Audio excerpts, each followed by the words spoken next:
My name is Amelia Davies, and tonight I was watching my marriage die. I was holding a glass of expensive red wine, but I wasn't drinking it. I was just watching the light bend through the liquid, a deep, dark red, like a wound.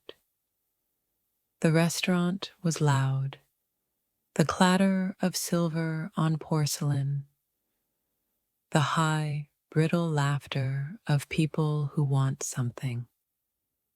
We were in Mayfair. The air itself smelled like money and ambition. This was David's world, my husband, the brilliant CEO, the man who had built an empire from nothing, the man who was adored by his employees. And I was his wife, the silent partner, the perfect accessory. David loved events like this corporate dinner. He called it vital for morale.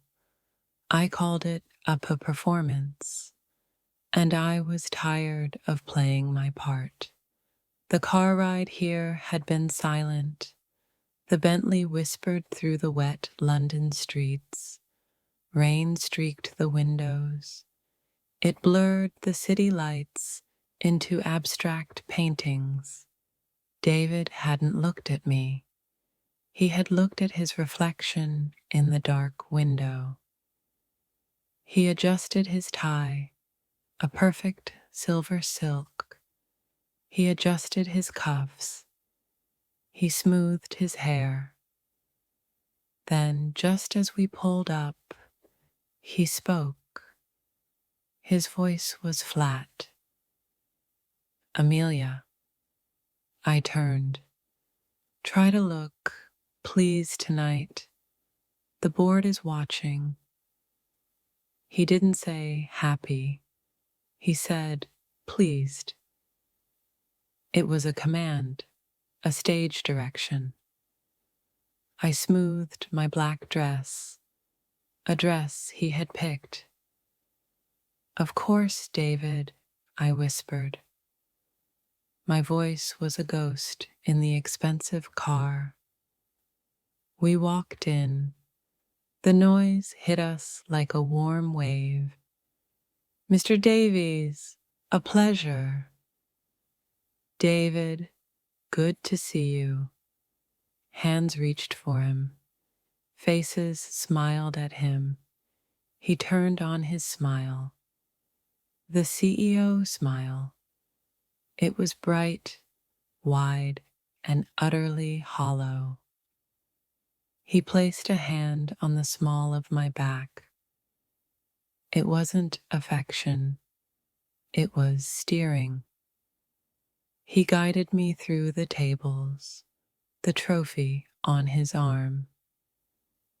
Mrs. Davies, you look stunning. Someone said it, a man from marketing. I smiled back. My facial muscles ached. Stunning, polished, silent. That was my job. We sat.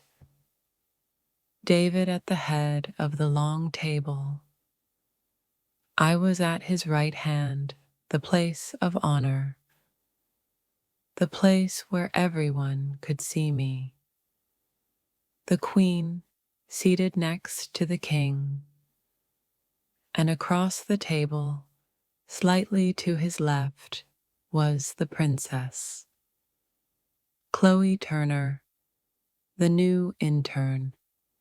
She was 23. She was wearing a red dress, a bright, screaming red. In a room full of navy suits and elegant black, she was a fire alarm. She was all wide eyes and breathless ambition. She was everything I was not. Young, eager, and she was devouring David with her eyes. I felt the familiar cold knot in my stomach. This wasn't new.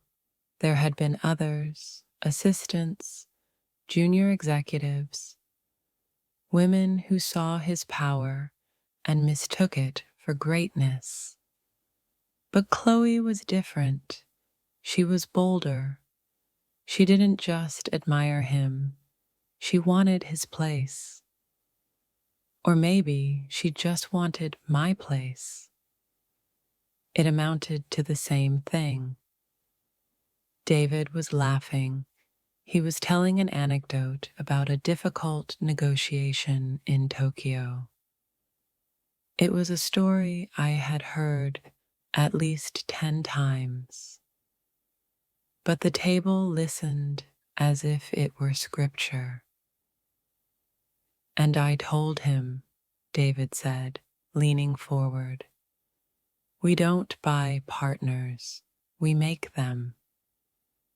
The table erupted in polite, admiring laughter. Chloe Turner laughed the loudest. It was a high, tinkling sound. That's brilliant, Mr. Davies. Truly. She leaned forward. The red dress dipped. David smiled at her. And there it was, the other smile. The one he didn't use for me. The one he saved for projects he was excited about. For women he was excited about. My stomach tightened. I looked down at my plate. The food was beautiful. Some kind of seared scallop with a foam I couldn't identify. It looked like art. It tasted like ashes. I thought about our daughter, Sophie. She was 7. She was at home with the nanny. She was the only real thing left in my life. Sophie was why I stayed. Sophie was why I was sitting here, why I was wearing this dress, why I was smiling until my face felt like cracking plaster. I had to maintain the image, the perfect family, the stable home. I could not let him break her. I had given up my career for this. I was a lawyer, a good one. I had been a partner at a small, respected firm. Then David's company took off. I need you, Amelia, he'd said. I need a partner at home. I need someone to manage our life, so I can manage the business. You're the only one I trust. Manage our life. It sounded so domestic, so gentle. What it meant was manage his life, manage his schedule, his dinners, his anxieties, his image. And I had agreed. I had stepped out of my own life and into his shadow. I had become Mrs. Davies. And Amelia had disappeared. Amelia, you're quiet tonight. David's voice cut through my thoughts. He had placed his hand over mine on the table, a public gesture, a gesture of ownership. His skin was warm, but the touch was cold. I forced another smile. Just enjoying the atmosphere, darling. The speech was wonderful. It was, wasn't it? He said, turning away. He didn't need my validation. He just needed my audience. The dinner dragged on, course after course, wine after wine. The laughter grew louder. The flatteries grew thicker. David was radiant. He was feeding on the attention. He was a sun, and they were all small planets orbiting his ego. I watched Chloe Turner. She missed no opportunity. When he spoke, she nodded eagerly. When he joked, she laughed first. She found a reason to ask him a question. Mr. Davies, about the new biotech integration, your projection was fascinating. I was just wondering. She made it sound like work. It was not work. It was a mating display. And my husband, the brilliant CEO, was falling for it. Or perhaps he was simply allowing it. He loved the worship. It didn't matter where it came from, even from an intern in a cheap red dress.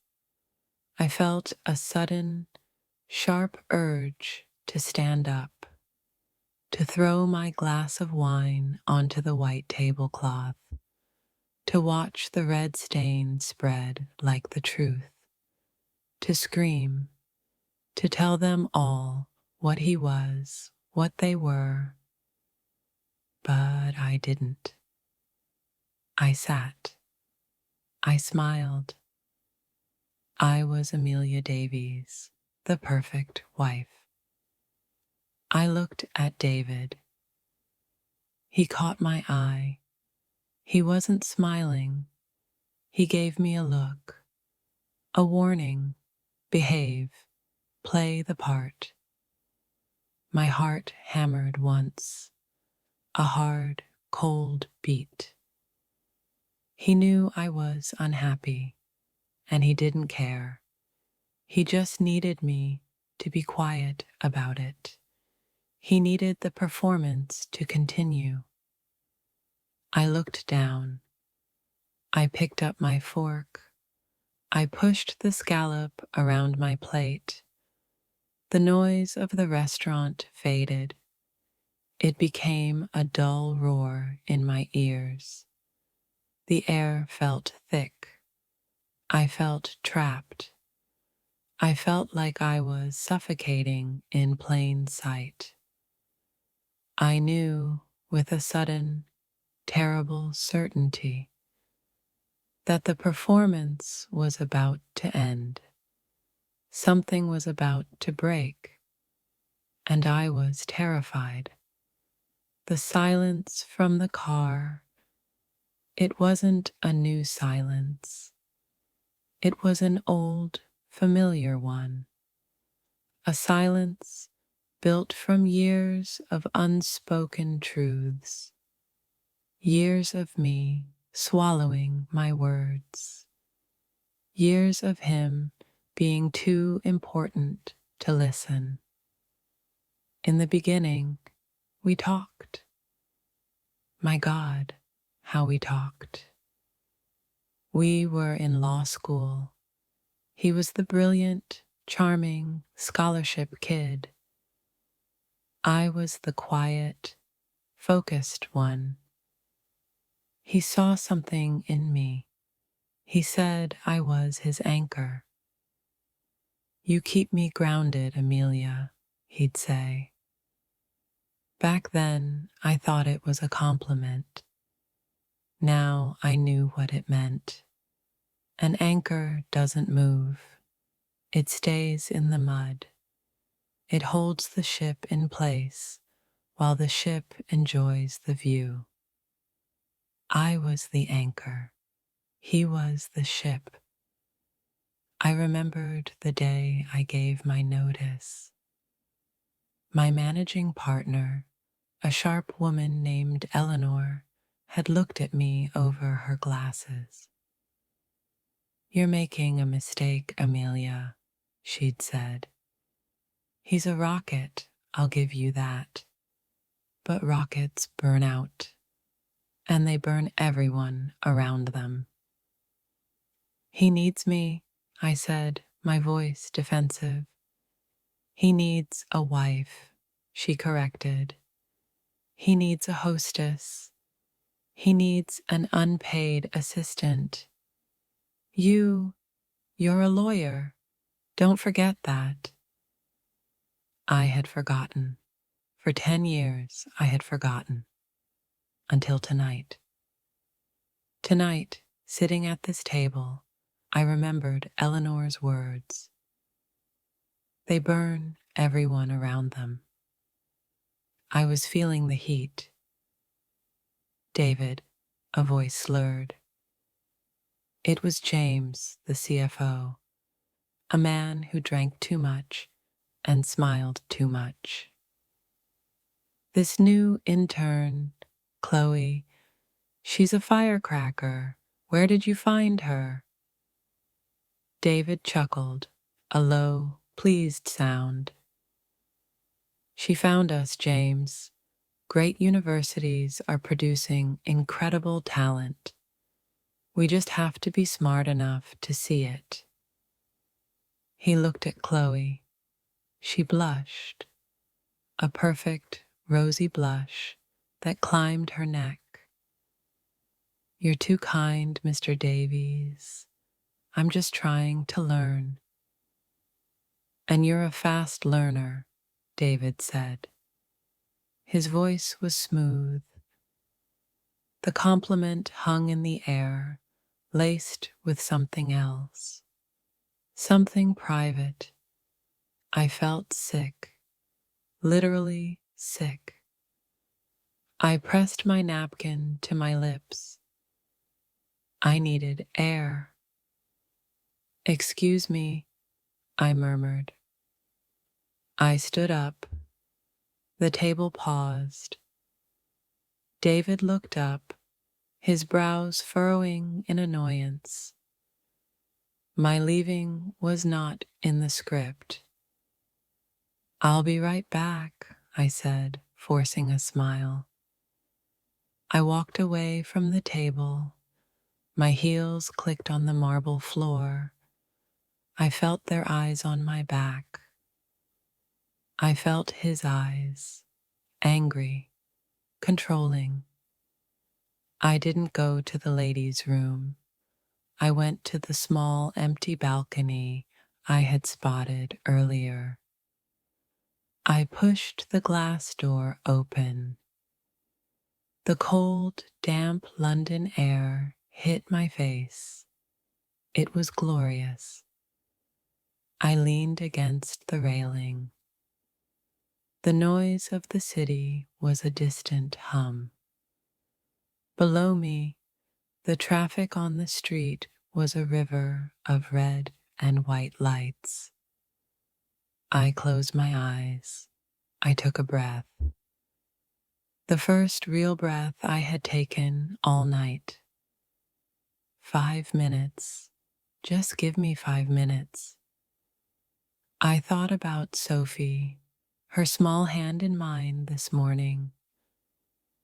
We were reading a book about a dragon who lost his fire. Why is he sad, Mummy? She asked. Because he lost the most important part of himself, I replied. Sophie had frowned, but he's still a dragon.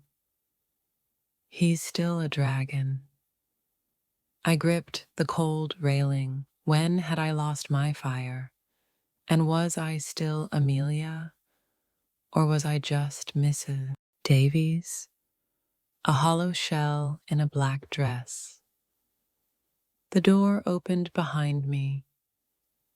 I didn't have to turn. I smelled his cologne, the scent that I used to love, the scent that now smelled like a boardroom, like betrayal. What are you doing, Amelia? David's voice was low, angry. I needed some air. You're causing a scene. People are wondering. Let them wonder. He stepped up beside me. He was furious. I could feel the heat rolling off him. We talked about this. Tonight is important. The merger is delicate. I need everyone, everything to be perfect. Everything, not everyone. Everything. That's what I was to him. A thing, a part of the perfect picture. I'm not a painting, David, I said, my voice shaking. Don't do this. Not tonight. He grabbed my arm. His grip was tight. It hurt. Go back inside. Sit down. Smile. We will discuss your mood later. I looked at his hand on my arm, his manicured fingers, his heavy gold watch. I looked up at his face, his handsome, famous, public face, and I felt nothing, not love, not even hate, just a vast, empty coldness. The fire was gone. The dragon was just a lizard. I pulled my arm away, slowly. Don't touch me. His eyes widened. I never spoke to him like that, not in years. I turned and walked past him. I pushed the glass door open and re-entered the furnace. The noise, the heat, the laughter. I walked back to my chair. I sat down. I picked up my wine glass. David followed a moment later. He sat down. He smoothed his tie. He smiled at the table as if nothing had happened. Now, James, he said, you were asking about the Hong Kong projections. The performance was back on. I looked across the table. Chloe Turner was watching me. Her eyes were sharp. She had seen me leave, seen David follow, and now she was watching me. There was no innocence in her eyes. There was only calculation. She knew. She knew the marriage was a fake, and she smiled, a small, secret, triumphant smile, just for me. The knot in my stomach turned to ice. This wasn't just a flirtation, this was a coup. She wasn't just trying to sleep with him, she was trying to replace me. And my husband was letting her. He was enjoying the show. He was letting two women fight over him. It fed his ego. It made him feel powerful. I looked at the scallop on my plate. It was cold now, congealed. I felt the blood drain from my face. This was the end. I couldn't do this anymore. Not for Sophie, not for anyone. I couldn't sit here and be humiliated. I had to leave. I put my napkin on the table. I was about to stand up. I was about to end it. Right here. And that's when it happened. That's when Chloe Turner stood up. Her red dress was a warning. She picked up her champagne flute. Her hand was trembling slightly. Or maybe that was part of her act. I'd like to make a toast, she stammered. The table fell silent. All eyes turned to her. David looked at her, a fond, encouraging smile on his face. He was enjoying this. He loved the spotlight, even when it was on someone else, as long as it was for him. "Go ahead, Chloe," he said, his voice warm, and I sat, frozen, trapped in my chair, watching the first act of my execution. Chloe Turner stood. The red dress seemed to get brighter. She held her champagne flute, and I could see her hand was trembling. A deliberate, calculated tremor. It was designed to be seen. It was a plea for sympathy before the crime was even committed. I just want to say something," she began. Her voice was a soft, breathy whisper. The table quieted, the men leaned in. They saw a young, nervous woman. I saw a shark. I just received some incredible news today. She looked at David, only at David, as if they were the only two people in the room. I passed. I officially have my master's degree." Polite applause trickled around the table. "Congratulations, Chloe," someone said. David, however, was beaming. He lifted his own glass higher than anyone else. "That's wonderful news, Chloe. Truly. We knew you could do it." His voice was so warm, so proud. The kind of pride he used to reserve for me when I won a difficult case. The kind of pride he had never once shown for Sophie's small, messy, beautiful paintings. My nails dug into my palms. Chloe blushed. Her eyes welled up with tears. It was a masterful performance. "Thank you, Mr. Davies," she whispered, her voice thick with emotion. I couldn't have done it without your mentorship. You've changed my life." She was laying it on thick. So thick, it was nauseating. And then, in a rush of spontaneous emotion, an overwhelming sense of gratitude, she leaned across the small gap between her chair and his, and she pressed her lips to his cheek. The silence that fell was not just silence. It was a vacuum. It sucked all the air out of the room. The clatter of forks stopped.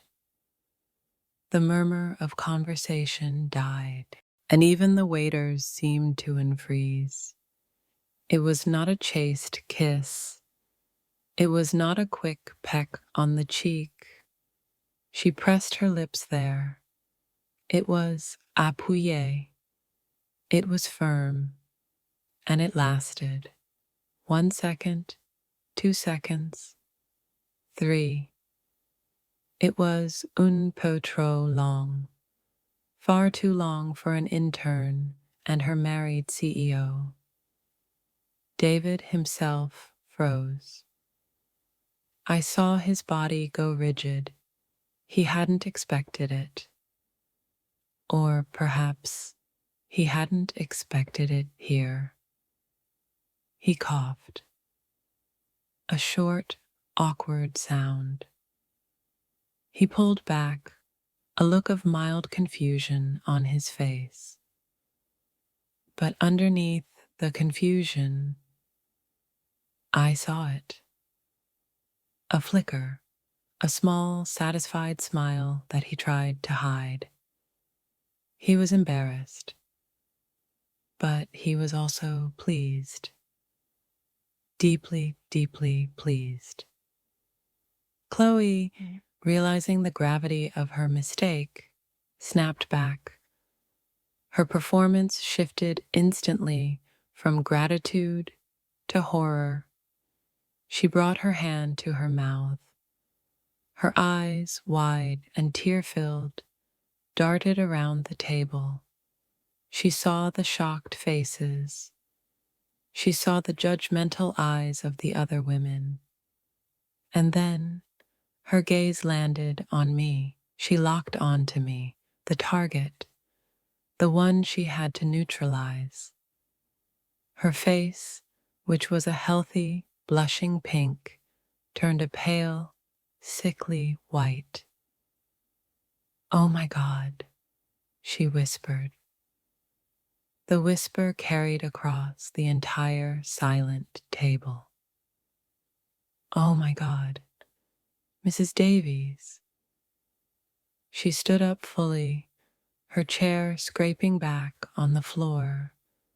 The noise was a gunshot in the quiet room. "Amelia, I am so, so sorry." She started to cry, real tears. Or were they? With her, I could no longer tell. "I didn't mean that. I was just so happy, so overwhelmed." She was speaking to me, but playing to the audience. "Please, please forgive me. It was a mistake." David, seeing his new protege in distress, shifted into protector mode. "Chloe, it's all right," he said, his voice firm. "It was an accident. Everyone understands." He did not look at me. He was already managing her emotions. He was already taking her side. "No, it's not all right," she sobbed, now completely hysterical. "Mrs. Davies looks. I've upset her. I've ruined everything." All eyes turned to me. The jury. I was expected to do something, to react, to scream, or to cry, or to throw my wine, or, at the very least, to be the gracious, perfect wife, to smile and say, "It's quite all right, dear. Don't worry about it." I could feel David's eyes on me now, a hard, warning glare.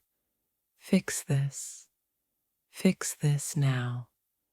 I felt the pressure of his will, of the entire table's expectations, pushing down on me. I felt that old, familiar urge to comply, to smooth things over, to be the good wife, to swallow the blood and smile. And then, under the table, in my lap, my phone vibrated, a single sharp buzz. It was a text message. No one saw. My hand was resting on the black silk of my dress.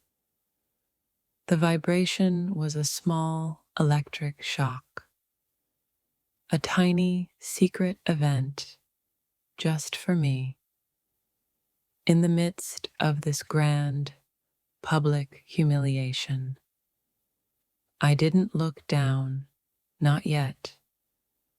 I kept my eyes on Chloe, who was now weeping into her hands. I kept my gaze on my husband, who was looking at me with undisguised fury. But my mind was on the phone. Only one person would text me at this hour, at this event. Only one person knew not to call. Dr. Helen Shaw, my friend, my doctor. And for the last 5 years, David's doctor, though he didn't know it. Years ago, when David's company first became a massive success, I had insisted on updating our estate planning. It's just good sense, David, I'd argued. He was too busy. Handle it, Amelia. Whatever you think is best. So I did. I handled it. I had him sign a durable power of attorney and a medical power of attorney, assigning me his perfect, trustworthy wife. He thought it was for finances, in case he was in a skiing accident, as he joked. But I had insisted on the medical clause. Just in case, darling, I had said. Just in case you're ever unable to make decisions, I need to be able to help you. He'd signed it without reading. He trusted me, his anchor. 3 weeks ago, David had complained of a sharp, persistent pain in his side. He was tired. He was losing weight, though he joked it was his new executive diet. He looked gray. I begged him to see a doctor. He refused. I don't have time for doctors, Amelia. I have a merger to close. So I had used the medical power of attorney. For the first time, I had called Helen. Helen, I need a favor. I need you to get his records from the corporate physician. I need you to order a full panel, and I need you to do it quietly. Helen hadn't argued. She had seen David at our Christmas party. She had seen his sallow skin, the yellow tint in his eyes. She had seen my exhaustion. Of course, Amelia, she'd said. The next day, David's assistant told him the company's insurance required an updated executive physical. A new policy, David had grumbled, but he'd gone. He thought it was for the board. He didn't know it was for me. 2 weeks ago, he had the physical. Last week, Helen had called me. Oh, Amelia, the blood work is not good. His liver enzymes are very high. We need to do a scan, an MRI. He won't go, Helen. He has to. I'll tell his assistant it's a mandatory follow-up, a biometric scan for the insurance. Use big corporate words. He'll do it. He did 3 days ago. The results were supposed to be in yesterday. Helen had been silent. Until now. Until this exact, perfect, terrible moment. My heart was not beating. It was a cold, still stone in my chest. Chloe was still crying. David was still glaring. The table was still waiting. Slowly, as if my hand weighed 1,000 pounds. I moved my gaze from their faces. I looked down into my lap. I picked up the phone. David's eyes narrowed. He thought I was being rude. He thought I was checking an email. How dare she at a time like this? I could almost hear his thoughts. I unlocked the screen. One new message from Dr. Helen Shaw. It wasn't a text. It was just a file, a PDF attachment, and one line of text beneath it. Amelia, I am so sorry. Call me when you can. I am so sorry. The words hung there, a death sentence. My fingers were numb. I pressed the file. It opened. The logo of the private hospital. Patient, David A. Davies. Date of birth, 1981. And then words. Medical terms, technical, cold. But I was a lawyer. I was trained to find the relevant clause. My eyes scanned the page, past the jargon, until I found the summary, the conclusion. I read the words, hepatocellular carcinoma. I knew what that meant. Liver cancer. I kept reading. Extensive vascular invasion. Multiple bilateral lesions. I kept reading. Unresectable. Inoperable. I kept reading until I found the last line. The final judgment. Clinical finding. Terminal stage. Stage 4. Prognosis, 5 to 6 months with palliative care. 5 to 6 months. A wave of cold. So cold, it burned. It started in my stomach and spread through my veins. It flooded my chest. It filled my head. I felt my vision tunnel, the noise of the restaurant, the sobbing of Chloe. It all faded away. There was only the white light of the screen. 5 to 6 months. He was going to die. This man, this monster, this stranger who wore my husband's face, the man who had just humiliated me, the man who was letting an intern destroy our family, the man who had broken me. He was going to die. He was already dead. He just didn't know it yet. And then the coldness was gone, replaced by something else, something hot and sharp and bright. It was a feeling so new, so alien, I almost didn't recognize it. It was relief, a vast, profound, terrible relief. It flooded my body. It was a drug. It was euphoria. He couldn't hurt me anymore. He couldn't hurt Sophie anymore. He couldn't win.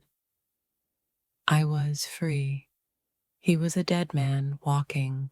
I was alive. For the first time in 10 years, I was truly, completely alive. Le destin venait de me donner la meilleure nouvelle de ma vie. The best news of my life. I felt a smile. It wasn't a smile. It was a tectonic shift in my face. The corners of my mouth, they wanted to lift. They wanted to pull into a wide, glorious grin. I fought it.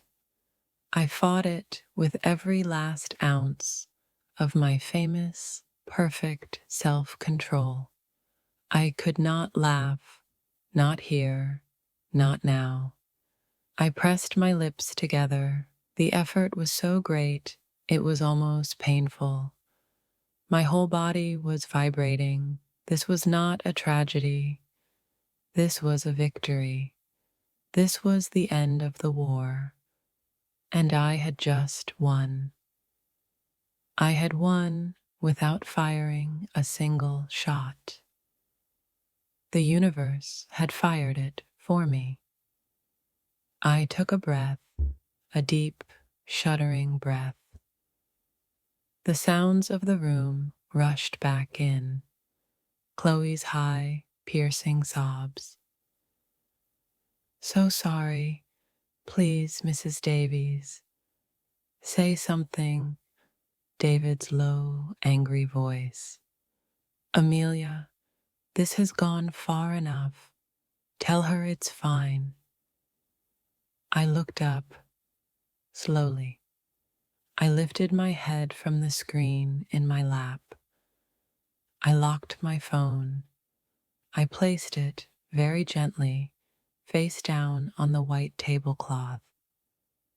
I looked at Chloe. She was a mess. Her makeup was running. Her face was red and blotchy. She looked pathetic. I looked at David. His face was a mask of cold fury. He was furious at me, at my silence, at my refusal to play the part. He had no idea. He had no idea what was growing inside him. He had no idea what I held in my hand. I held his life, his death. I held everything. The power in the room had shifted. It had moved from the head of the table to me. It was mine, all of it. I picked up my wine glass, the deep, dark red, the color of a wound, the color of victory. I took a sip. The wine was acidic, bitter, but it tasted like nectar. It was the best thing I had ever tasted. Mrs. Davies, please, Chloe wept. I swallowed. I set the glass down. I looked straight at her, and I spoke. My voice cut through the air. It was not a whisper. It was not a scream. It was a simple, clear statement. It's nothing. I said it in English. Ce n'est rien. The words were small, but they landed like stones. Chloe's sobbing stopped. It hitched in her throat. She looked up, her tear-streaked face, a mask of confusion. This was not the reaction she had prepared for. David's head snapped toward me. His eyes were wide. He had expected tears. He had expected anger. He was ready for a fight. He was not ready for this calm, this control. What? He said. His voice was a low growl. Amelia, what did you say? I said, I repeated, enunciating every syllable. It's nothing. I looked at Chloe. Her mouth was half open. She's right, David, I said. my voice light, almost conversational. It was an accident. Everyone understands. I smiled. It was a genuine smile, the first one in years. It felt strange on my face, like stretching a muscle I had forgotten I owned. The smile felt wonderful. David stared at me. He was completely, utterly baffled. He had lost the script. This was not his play anymore. It was mine. He searched my face for a sign, a clue. Was I in shock? Had I finally gone mad? He saw the smile. He saw the strange, bright light in my eyes. He saw the calm, and he did not understand.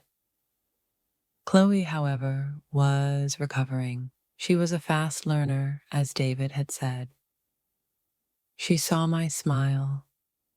She saw my calm, and she misinterpreted it. She thought it was the calm of profound, acidic sarcasm. She thought it was the icy rage of a wife who was about to explode. She quickly tried to regain her victim status. Mrs. Davies, I raised a hand, just a small, gentle gesture. It silenced her immediately. Please, Chloe, I said. My voice was so soft, so kind. Don't cry. You'll ruin your makeup. I leaned forward just an inch.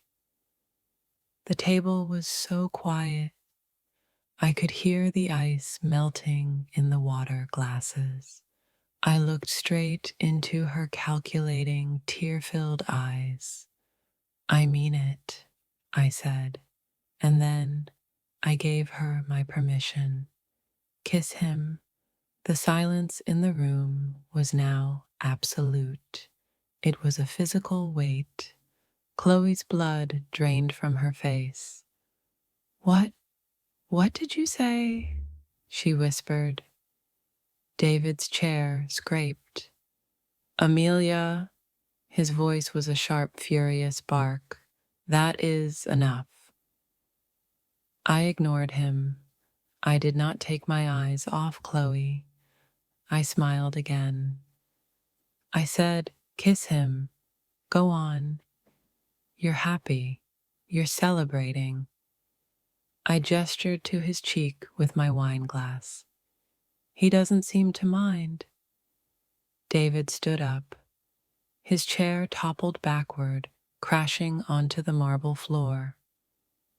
Outside, now, he roared. The entire restaurant was staring. The performance was truly over. The illusion of the perfect CEO with the perfect life was shattered. I remained seated. I looked up at him, my powerful, furious, terrifying husband, the man who controlled boardrooms, the man who controlled me. He looked small. He looked like a child having a tantrum. His face was red. A vein throbbed in his temple. He was dying. He was a walking corpse, and he was yelling about a kiss. The absurdity of it was overwhelming. I felt the smile widen. I couldn't stop it now.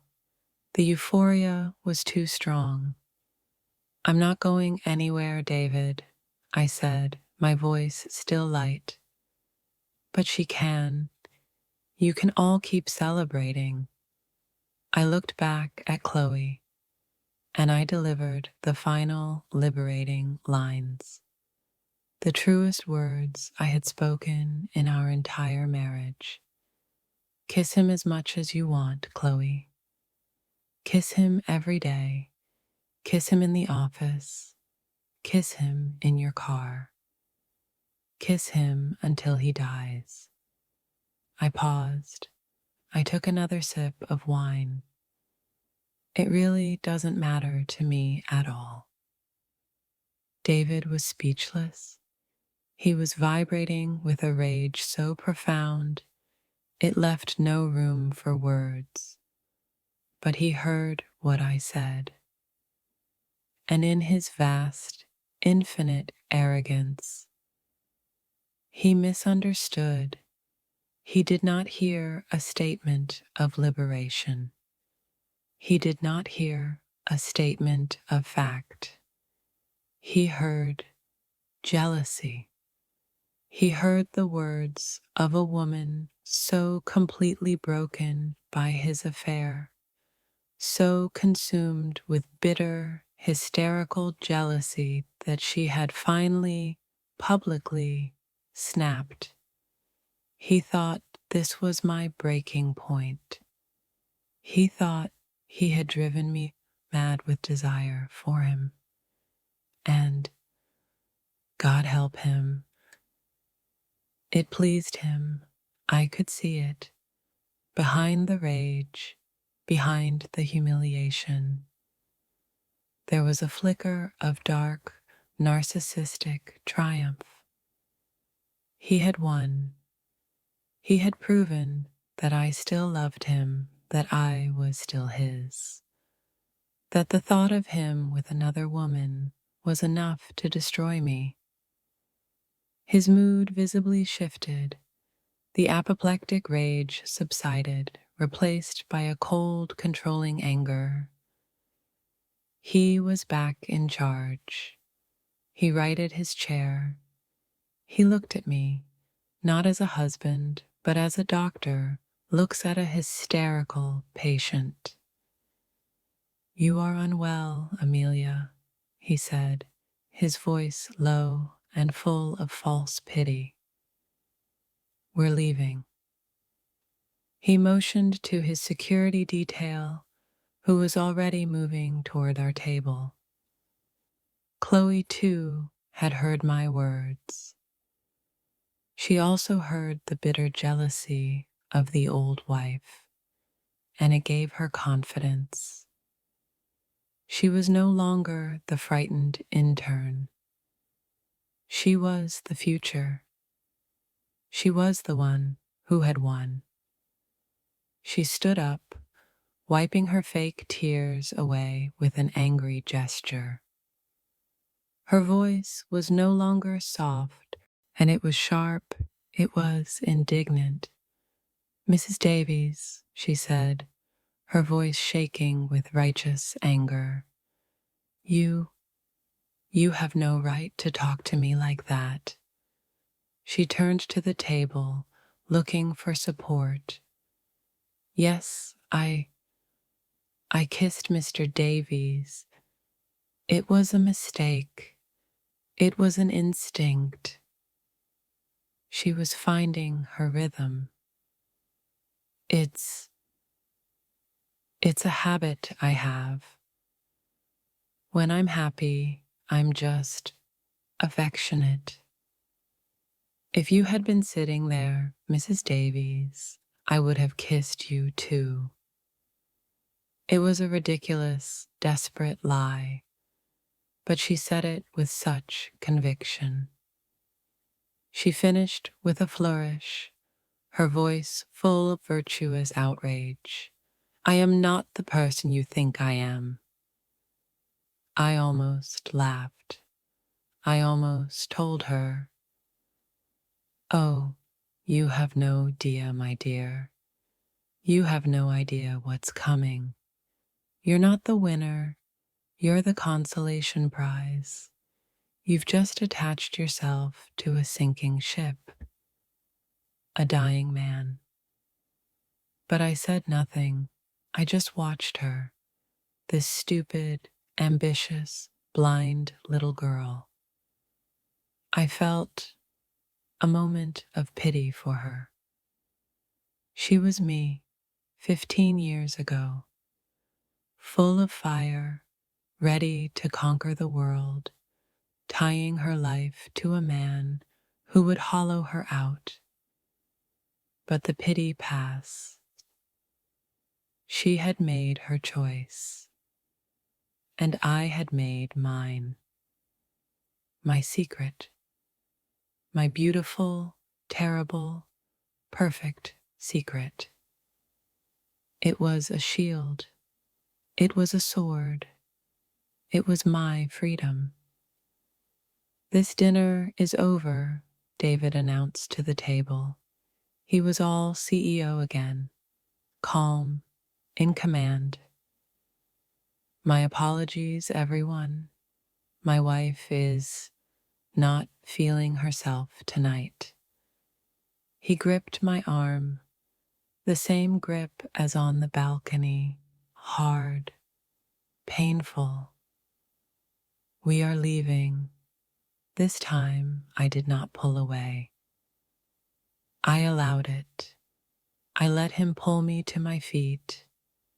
I let him steer me once again through the tables. I let him be the strong husband, managing his emotional wife. The performance had one last scene. I walked beside him. My head was high. I could feel the whispers, the stares. They all thought I was the loser, the humiliated wife, the crazy woman who had made a scene. I looked at them, the men from marketing, the CFO, the other wives with their judgmental, pitying eyes.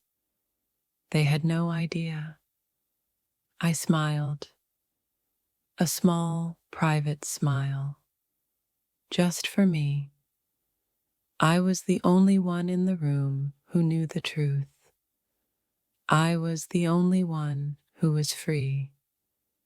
The ride home in the Bentley was silent, a different kind of silence. Not the old tired silence of unspoken truths. This was a new, electric silence, a silence full of things known by me and things misunderstood by him. David stared out his window. He was furious, but I could see the smugness. He was triumphant. He believed I was broken. He believed he had won. He was already planning his next steps. How to manage my hysteria. How to leverage my breakdown to get what he wanted. Maybe he'd suggest a trip to recover. Maybe he'd use it to justify spending more time at the office with Chloe. His mind was racing. I could almost hear the gears turning. I looked at him, really looked at him, not as my husband, not as my oppressor. I looked at him as a specimen, a dying man. I saw the sallow tint to his skin under the streetlights, the way his expensive, hand-tailored suit seemed to hang just a little too loose on his frame, the fatigue under his eyes that no amount of success could hide. He was a walking corpse, and he was proud. Proud of a kiss that meant nothing. Proud of an affair that was now a ticking time bomb. I turned my head. I looked out my own window. The London rain was washing the city clean. I thought about Sophie. I thought about our house in Cornwall, the one my parents had left me, the one David hated. "It's too quiet," he'd said. "It's damp." I thought about the sound of the sea. I thought about the future, my future, Sophie's future, a future without him. It stretched out before me, bright, clear, and completely, beautifully mine. The countdown had begun. 5 to 6 months. I settled back into the leather seat. I had a lot of work to do. The penthouse was silent when we returned. The silence was a thick, heavy blanket. It was different from the silence in the car. The car was an armistice. This was a battlefield, waiting for the first shot. David stormed ahead of me. He threw his keys onto the marble console table. The sound was a sharp, metallic clatter, an act of violence. He tore off his suit jacket, throwing it onto a priceless antique chair. He was marking his territory, showing his rage. I walked in behind him. I closed the door gently. The soft click of the lock was louder than his anger. I slipped off my shoes. I placed them side by side on the mat. I picked up his jacket from the chair. I folded it. I placed it over my arm. I was the perfect wife, the servant. This was the role he expected. He was breathing heavily. He was pacing in front of the floor-to-ceiling windows. The lights of London spread out below us like a carpet of fallen stars. A view worth 50 million pounds. A cage. "Well?" he snapped. He turned on me. His face was dark. This was the David I knew, and the private David, the one who didn't need to smile for the board. "Do you have anything to say for yourself?" I looked at him. The vein was still throbbing in his temple. His skin was pale. He looked tired. He looked sick. "I think I said everything that needed to be said," I replied. My voice was calm, too calm. It was gasoline on his fire. "You think," he roared, "you think humiliating me, humiliating yourself, you think screaming at an intern like a fishwife is everything that needs to be said?" Fishwife. The word hung in the air. The old Amelia would have flinched. The old Amelia would have cried. The old Amelia would have apologized. "Please, David, I'm sorry. I was so hurt." And then he would have soothed me. I know, but you have to trust me. She means nothing. You're the one I love." And the lie would be complete. The cycle would begin again. But the old Amelia was dead. She had died in the restaurant, somewhere between the main course and the medical report. I just looked at him. I felt nothing. No, that wasn't true. I felt a strange, detached curiosity. I was a scientist observing a specimen. I wasn't screaming, David, I said. And I wasn't humiliated. I was clear. Clear. He laughed, a short, ugly sound. You call that clear? You sounded insane. Kiss him until he dies. What in God's name was that? He was quoting me. He was throwing my words back at me. He thought they were my weakness. He had no idea they were my strength. I didn't answer. I just held his gaze. My silence was a mirror. He could see his own rage in it, and it made him furious. Answer me, Amelia. What has gotten into you? He stepped closer.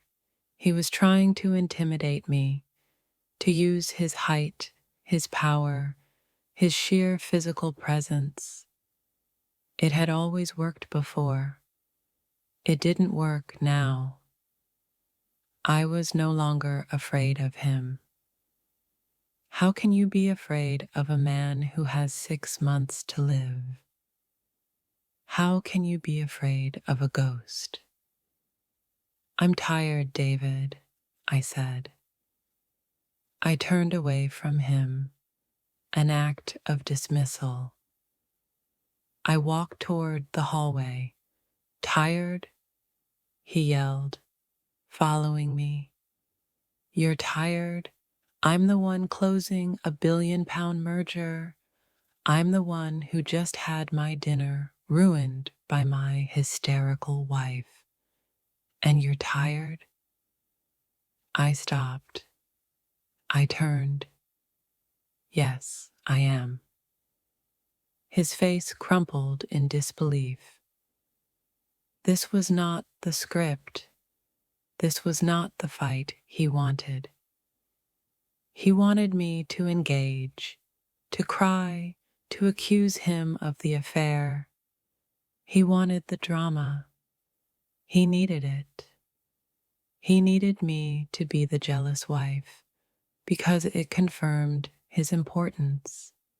It confirmed his power over me.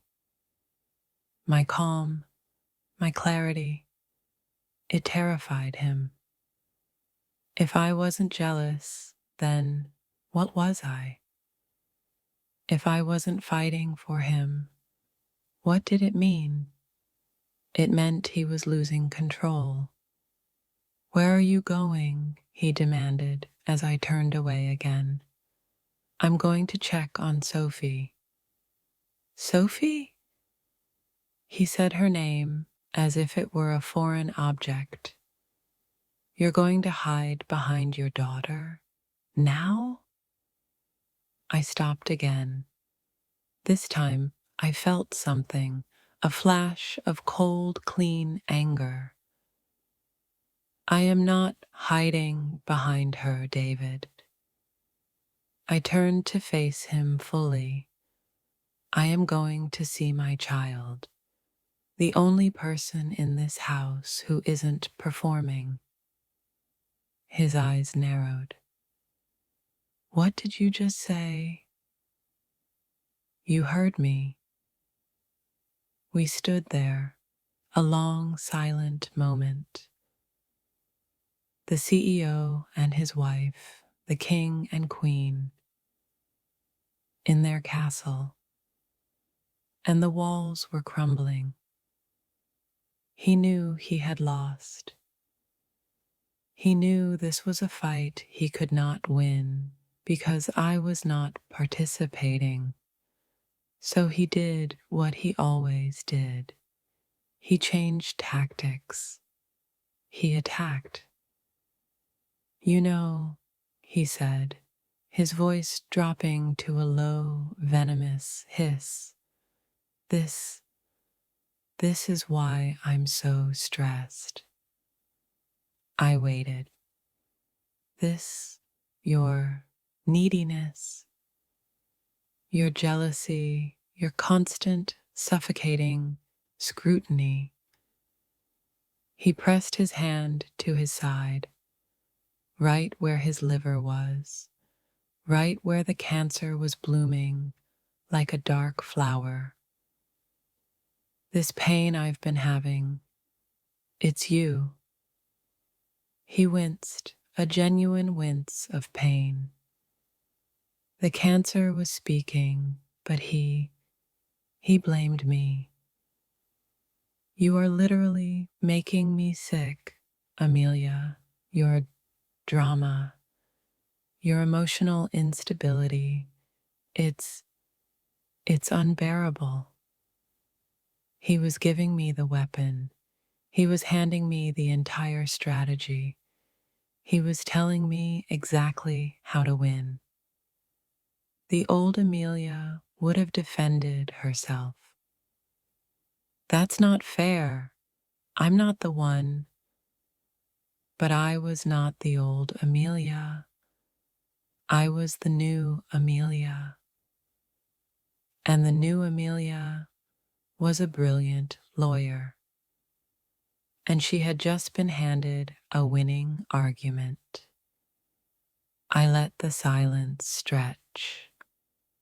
I let his accusation hang in the air. You are making me sick. I let him believe it.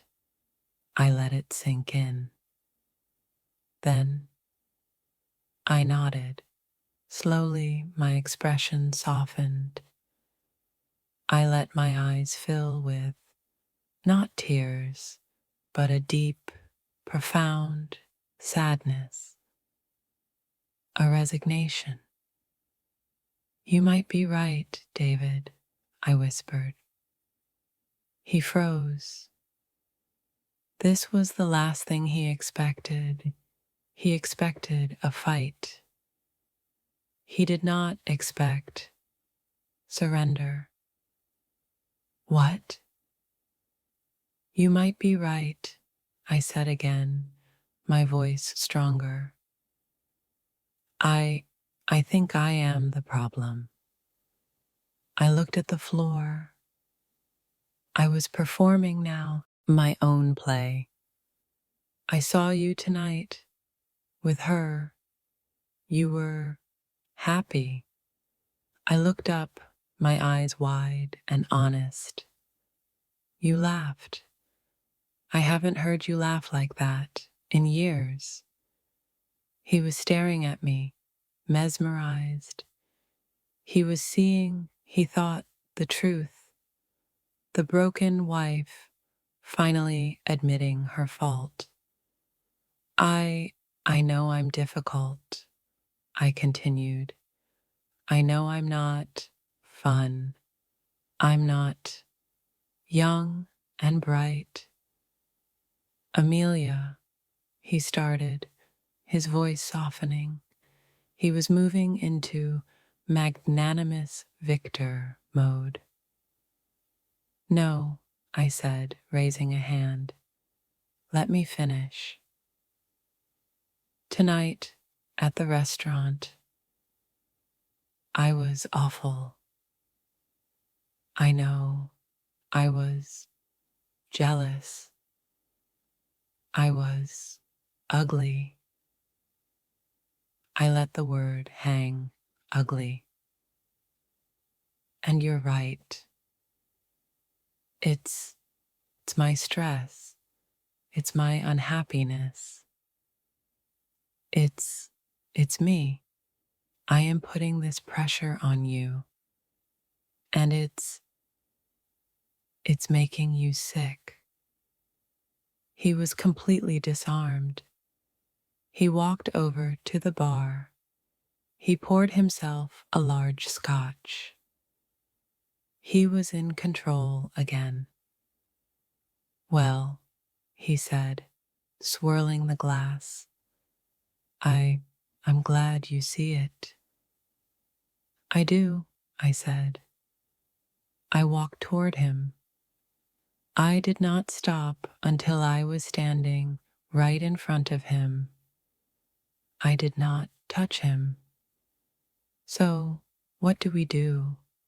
I asked, my voice a model of reasonable concern. This merger is everything. You can't be sick.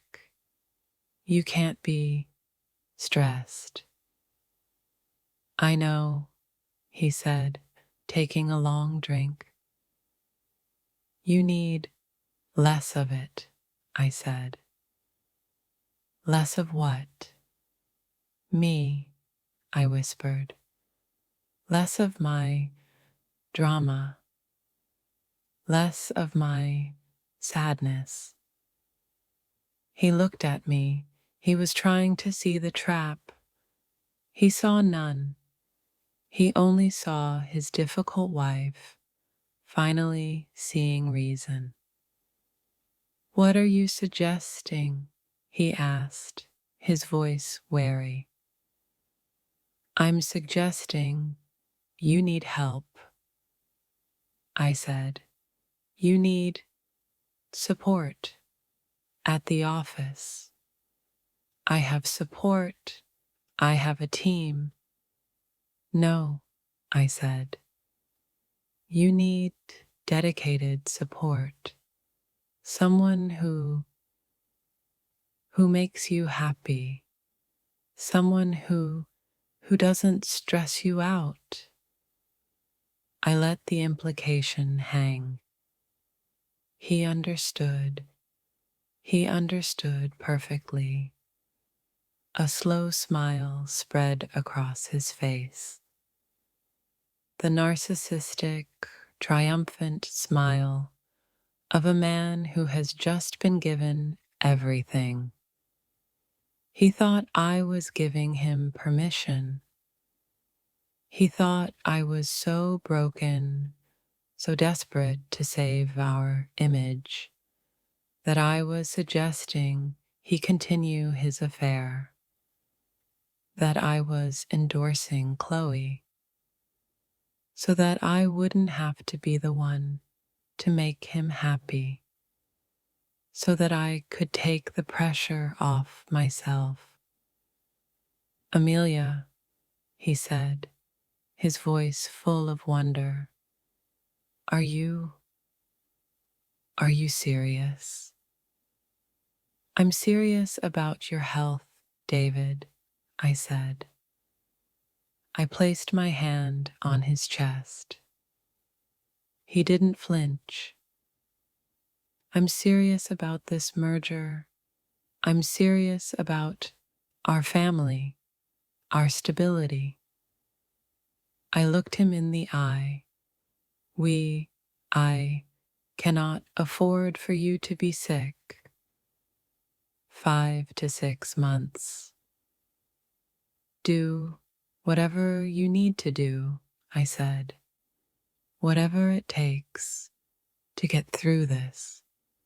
I was giving him the rope. Just be discreet, I whispered. For Sophie, we have to protect Sophie. He covered my hand with his. Of course, he said, his voice thick. Of course. For Sophie. He was a terrible, beautiful, perfect liar, and he had no idea that I was a better one. Thank you, Amelia, he said. He leaned in and kissed my forehead. A cold, dry kiss. A kiss of dismissal. You're doing the right thing. You're being smart. This is why you're my partner. I'm going to make a few calls, he said, pulling away. He was already heading to his study. He was going to call her to tell her the good news. The wife was on board. The coast was clear. Good night, David, I said. Good night, Amelia, he replied, not looking back. He shut the study door. I stood alone in the vast, empty living room. The glass of scotch was still on the bar. I picked up his jacket. I went to the hallway. I did not go to our bedroom. I went to the guest wing. I opened the door to Sophie's room. She was asleep. Her face was soft in the glow of the unicorn nightlight. Her small chest rose and fell. Her breathing was the only real sound in the house. I sat on the edge of her bed. I watched her for a long time. This was the why. This was the reason. The theme of the story. We cannot stop others from betrayal, but we can stop that wound from repeating in the next generation.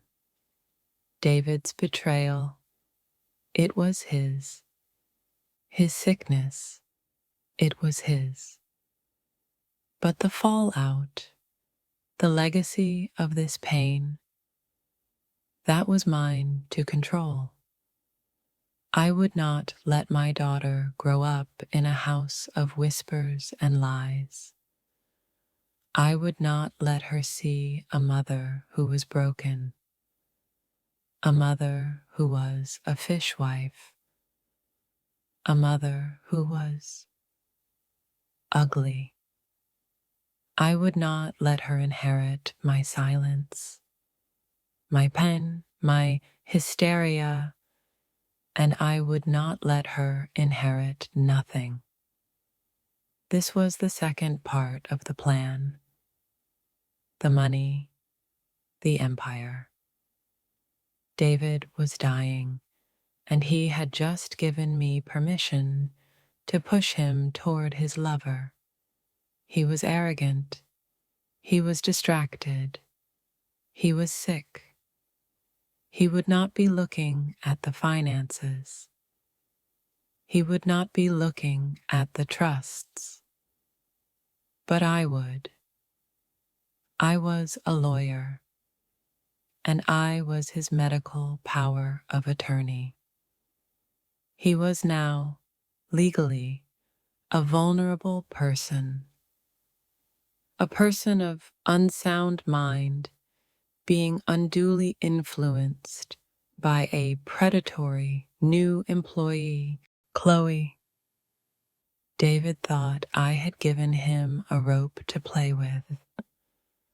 I had given him a noose, and I would spend the next 5 months, very gently, kicking the chair out from under him. I would protect Sophie. I would secure her future. I would strip him of everything, his money, his company, his legacy, and I would let his new, bright, ambitious lover be the one to watch him die. That would be her inheritance. I leaned down and kissed Sophie's warm, soft forehead. "It's over, baby," I whispered. "Mummy's going to fix it." I stood up. I left her room. I walked to the guest room at the end of the hall. I closed the door. I took out my phone. I did not call Helen, not yet. I called my old managing partner, Eleanor, the woman who had warned me. She answered on the second ring. Her voice was sharp, awake. "Amelia, it's 1 in the morning." "Hello, Eleanor," I said. My voice was clear, and my fire was back. "I need a lawyer. No, I need a team. I need the best divorce team in London.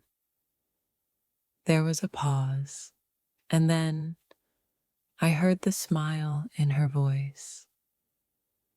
Well, Eleanor said, it's about damn time. The next morning, I woke up at 5. I had not slept. Sleep was a luxury I could no longer afford. It was a waste of time. I had 5 months, maybe 6. Every minute counted. I slipped out of the guest room. The penthouse was dark, still. The air was cold. I went to my home office, not David's grand study, my small, precise office, overlooking a quiet inner courtyard, a room he never entered. He called it your little hobby room. I turned on my computer. The screen glowed, illuminating my face. I was not a fishwife. I was not hysterical. I was a lawyer, and it was time to work. My meeting with Eleanor was set for 9 a.m. Not at her firm, too public.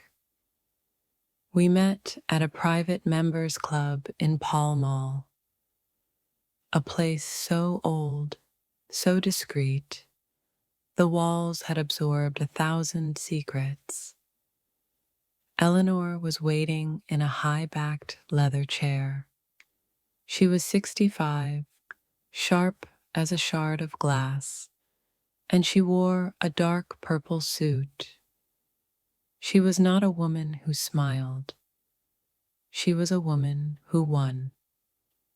Amelia, she said, not standing. She gestured to the chair opposite.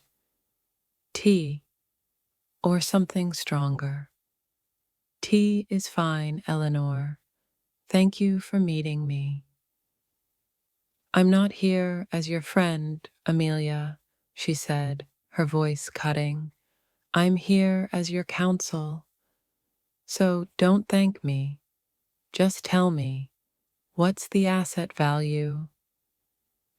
The company, his estimated worth is just over $1 billion, I said. Eleanor's eyebrow raised. Just a fraction.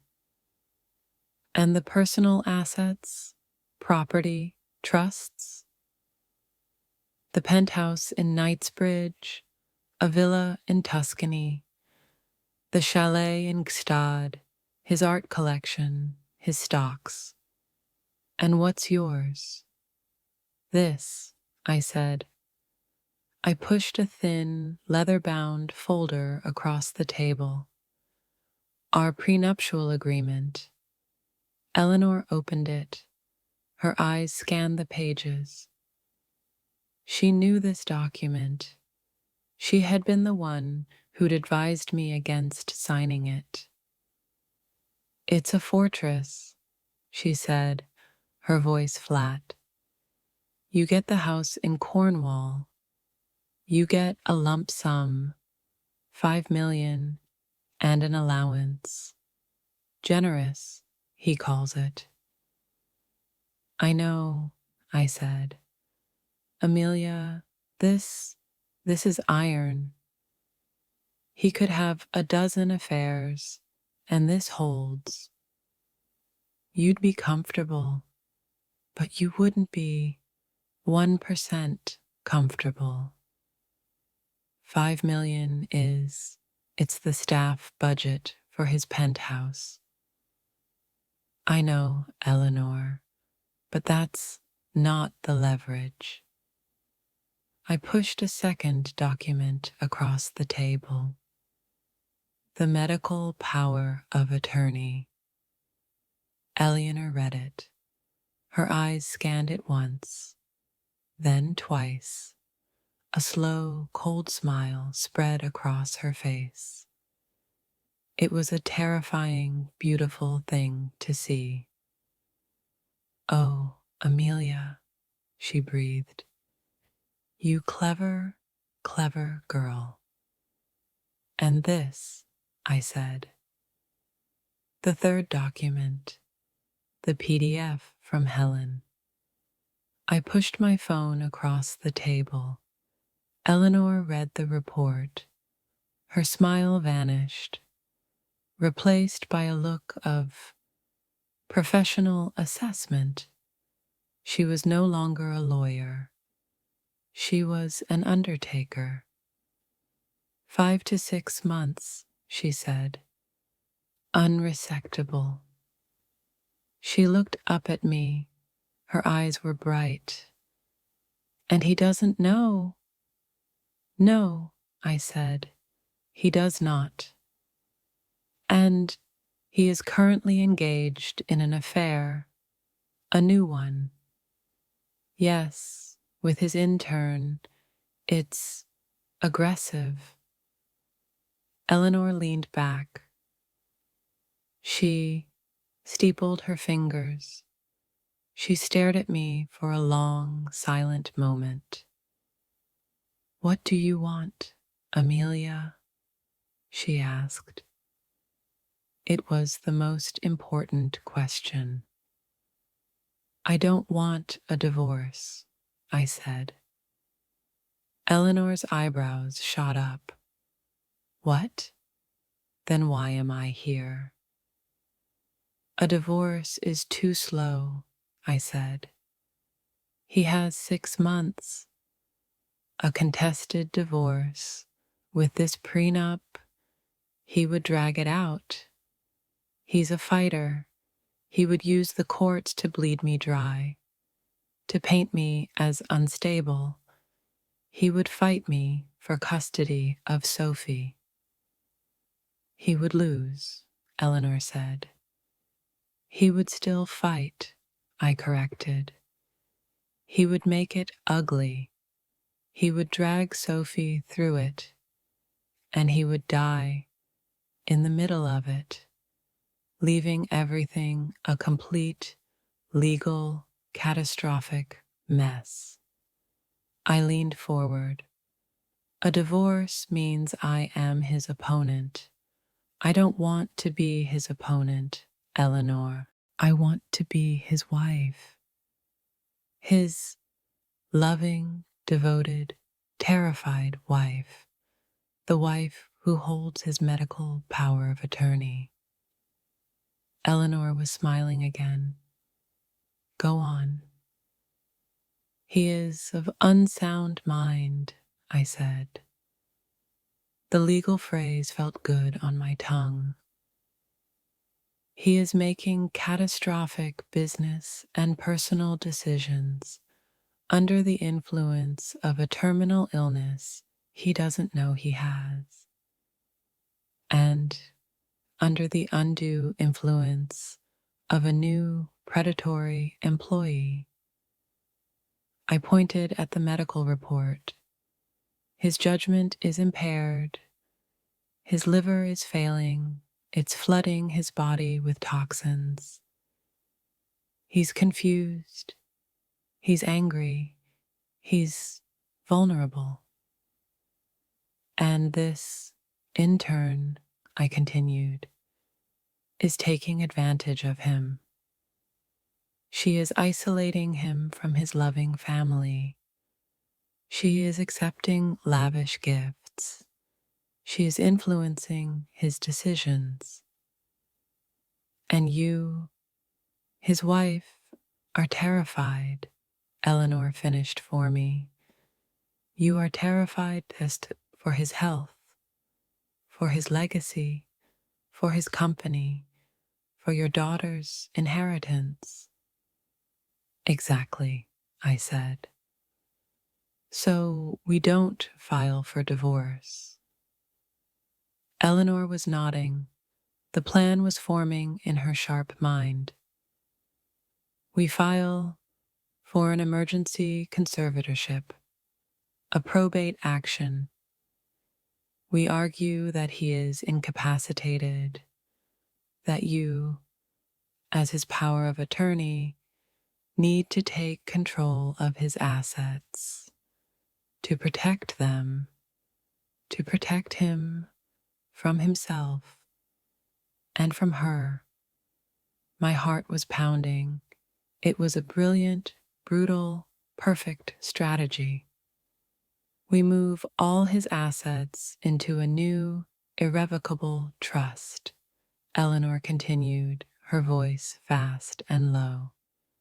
A trust for the benefit of his only heir. Sophie, with you as the sole trustee. We do it quietly, we do it fast. Can we? I asked. Click with this? She tapped the medical report, and with a few well-placed affidavits from, say, a private investigator, showing the extent of the intern's influence. I can get those, I said. Then, Amelia, we don't need divorce. We're not breaking the prenup. We are enforcing your power of attorney. We are protecting his estate. She leaned back. By the time he even realizes what's happening, he'll be too sick to fight. And by the time he's gone, everything will be locked down, safe and sound, in Sophie's name. He'll be left with nothing, I said. He'll be left with his intern, Eleanor corrected, and his medical bills, which, of course, the trust will graciously pay for. Palliative care, the best, as his loving wife would insist. A cold, clean wave of victory washed over me. This was it. This was the path. Eleanor, I said, there is one more thing. The company. What about it? I don't just want his personal assets. I want it. I want his seat on the board. Eleanor frowned. That's different. That's his legacy. It's my legacy, I said, my voice hard. I gave up my career for him. I helped him build it. My name isn't on the door, but my fingerprints are on every brick. I will not let it be broken up and sold for parts by a board of directors who don't understand it. And I will not let her get her hands on it. Eleanor was silent. We can use the same argument, I pressed. He's incapacitated. He's a danger to the shareholders. As his conservator, I would vote his shares. I would take his seat. It's aggressive, she said. It's necessary, I replied.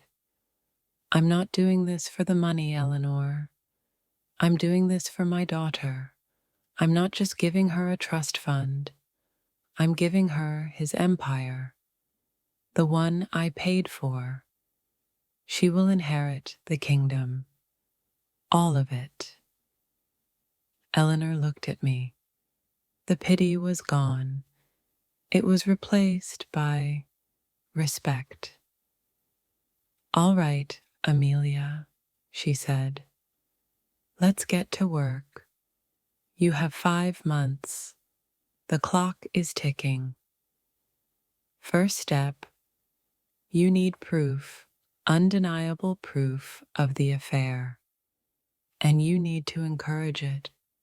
We need him to look reckless. We need her to look predatory.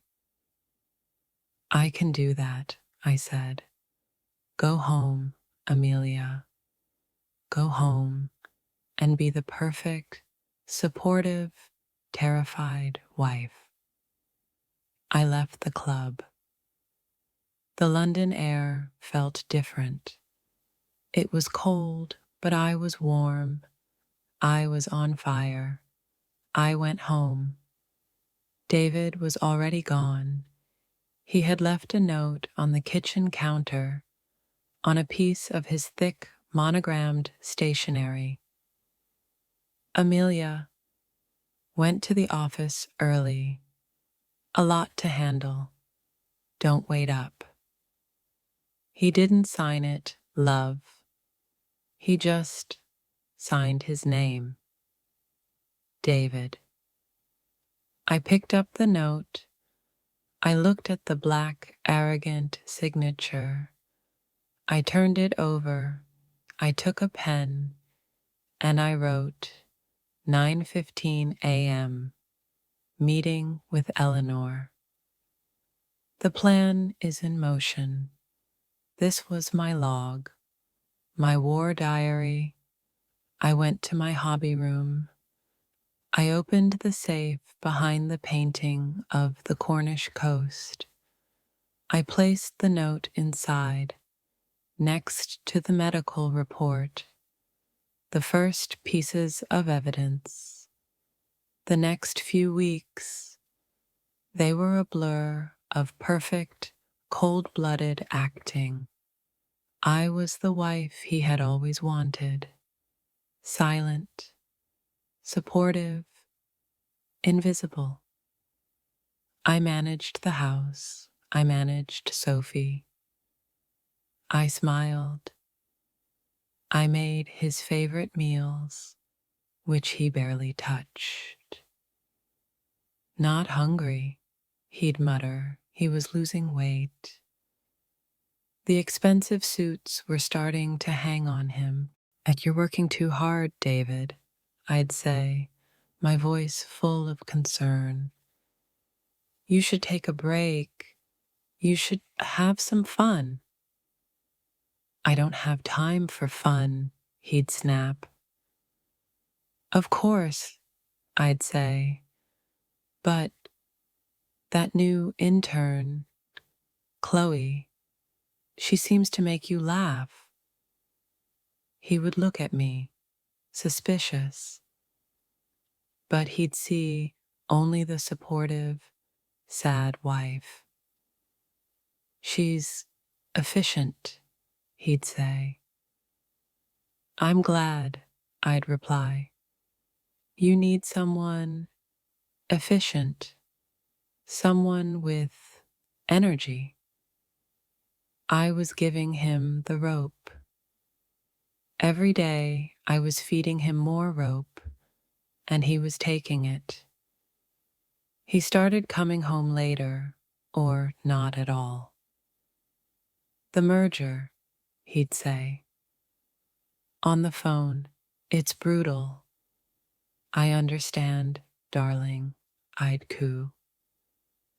Don't worry about us. You just do what you have to do. We're all supporting you.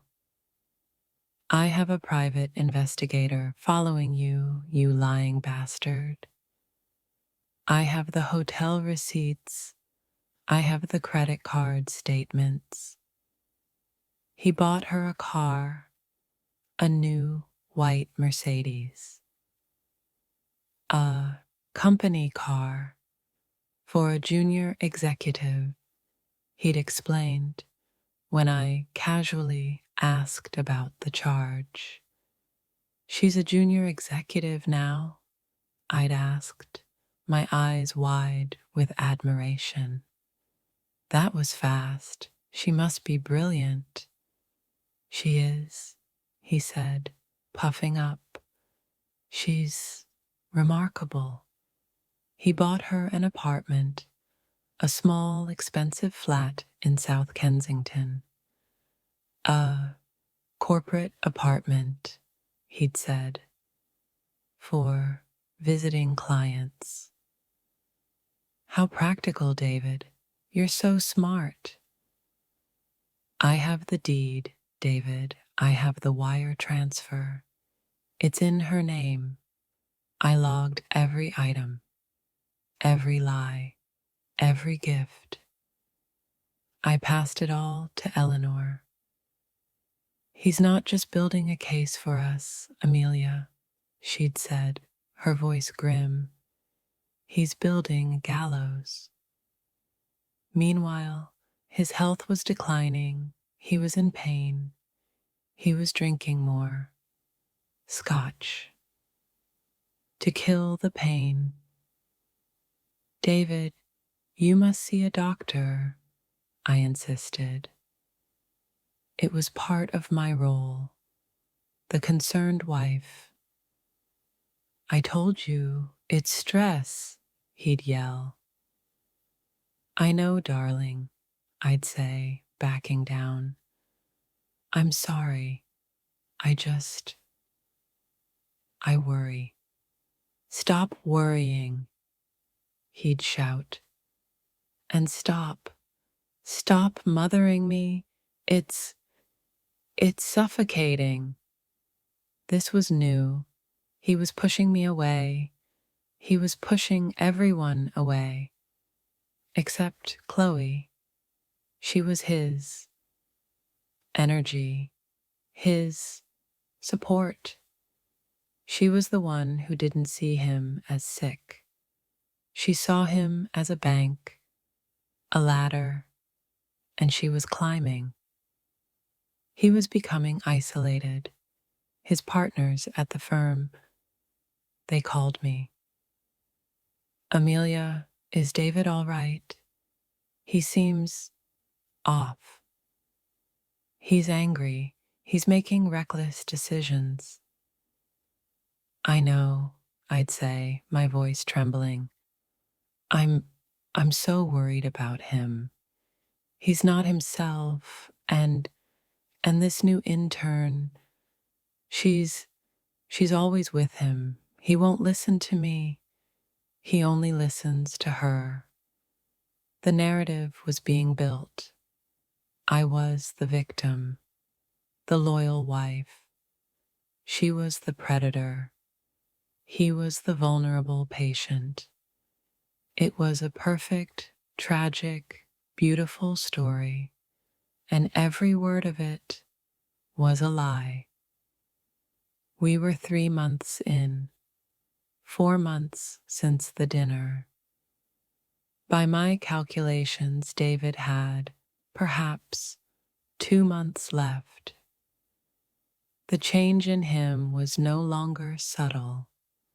It was dramatic. He had lost over 30 pounds. His suits, once symbols of his power, now hung on him like clothes on a scarecrow. His skin had a permanent, sickly yellow cast. The jaundice. His eyes, once sharp and bright, were dull, and he was in constant, agonizing pain. He lived on a diet of prescription painkillers, which he mixed with scotch. He was a ghost, a phantom haunting his own penthouse. He barely went to the office anymore. He worked from home, which meant he sat in his study, the door locked. And Chloe was no longer an intern. He had promoted her again. She was now Executive Vice President of Strategic Development. A title so absurd it was meaningless. She was 23, she had no experience, but she had his complete, undivided trust. She was the gatekeeper, she screened his calls, she managed his schedule. She had isolated him completely. His partners, his board, his family, he spoke to no one. Only Chloe, and sometimes me, when he needed something. I was the perfect, devoted background nurse. I made him chicken broth, which he refused. I scheduled doctor's appointment, which he canceled. It's the stress, Amelia, he'd snap, his voice a hoarse whisper. This merger, it's killing me. No, David, I'd think, looking at his gray face. The merger isn't killing you. Your liver is, but it's a good cover story. I was so concerned about his stress that I suggested he and Chloe go away for a weekend. To the country, I'd said, just to get focus, away from the pressure. He had looked at me, his eyes clouded with pain and medication. You'd be okay with that, he'd whispered.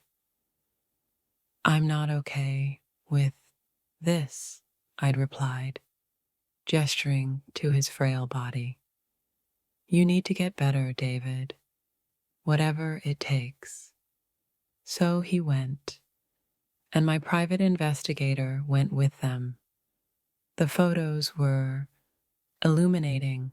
They weren't just working, they were celebrating, drinking champagne in a hot tub, while he was supposed to be recovering.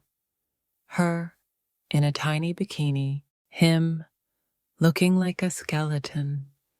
It was grotesque. It was perfect. I filed the photos with Eleanor. The noose is tight, Amelia, she'd said. We're almost ready.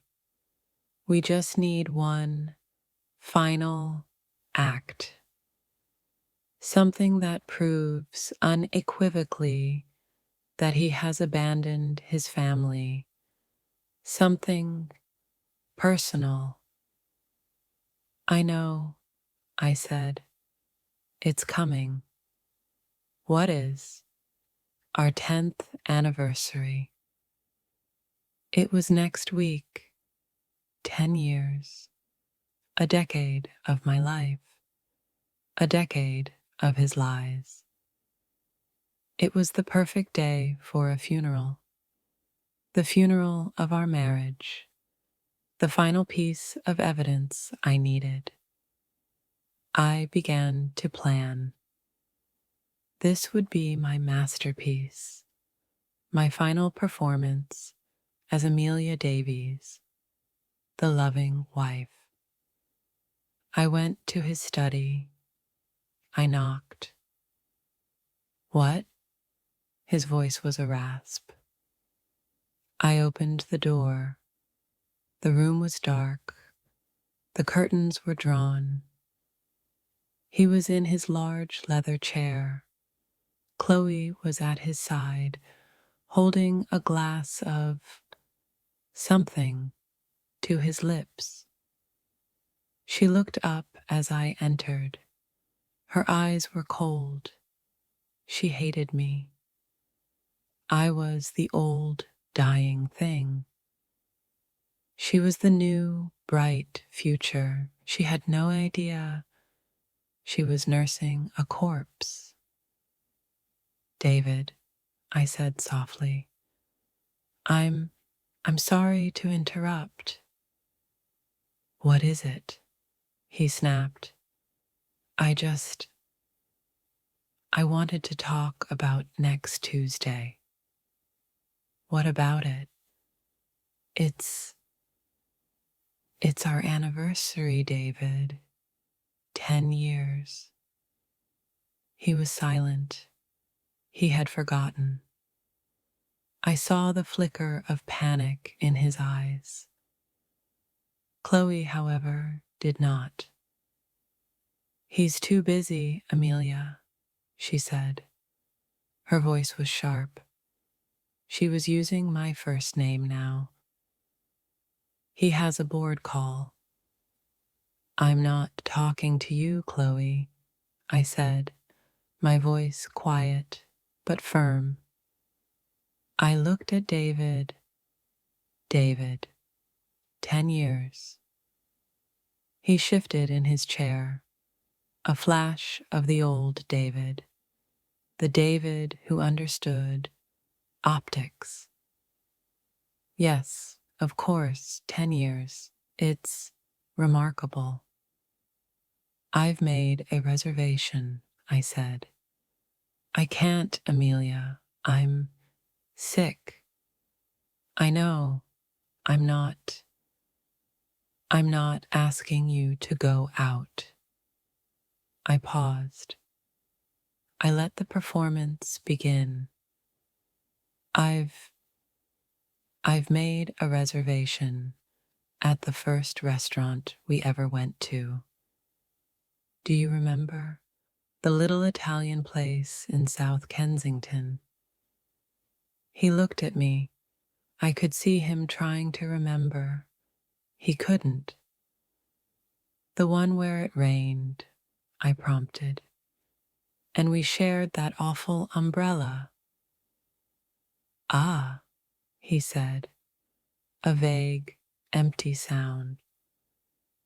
Yes, that one.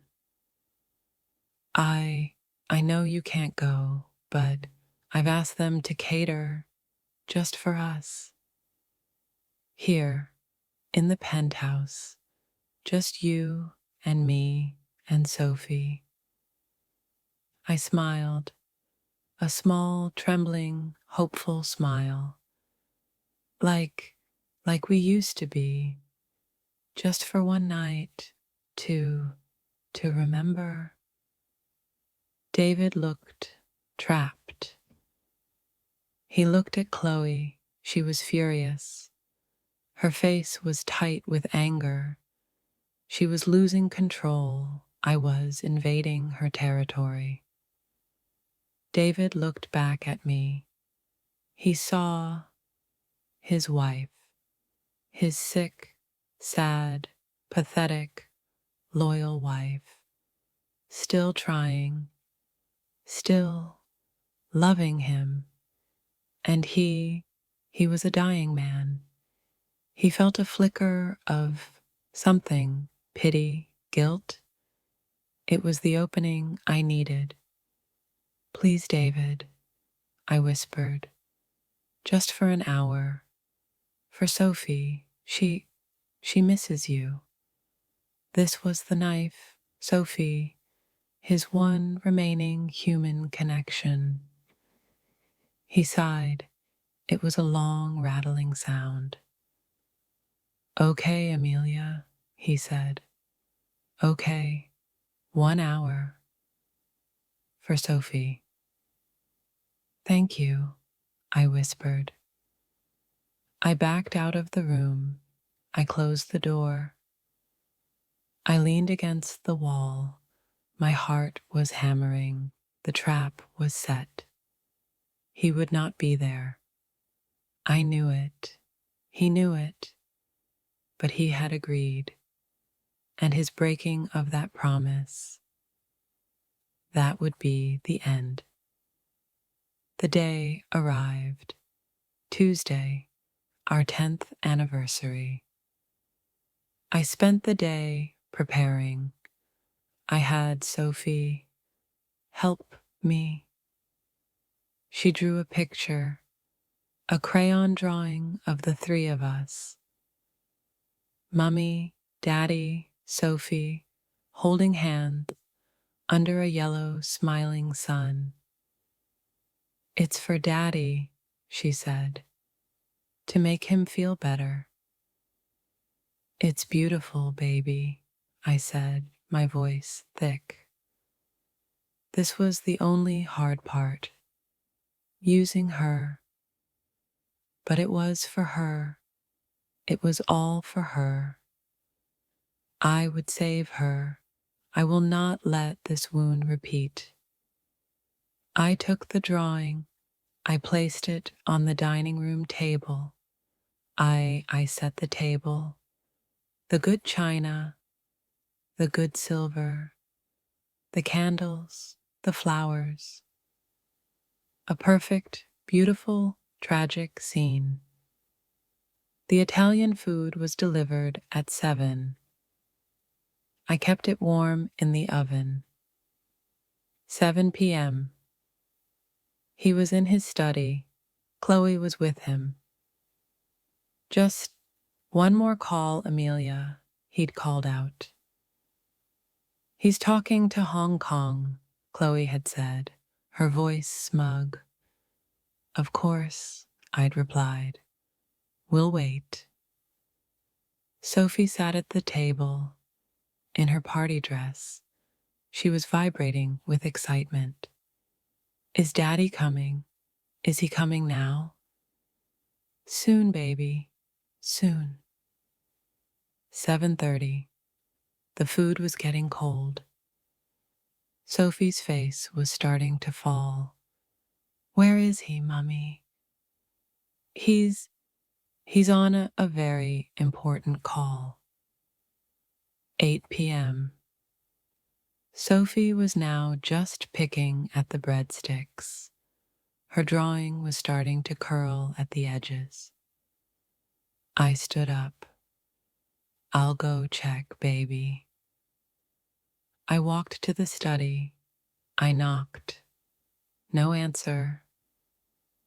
I knocked again. David? Silence. I turned the knob. It was locked.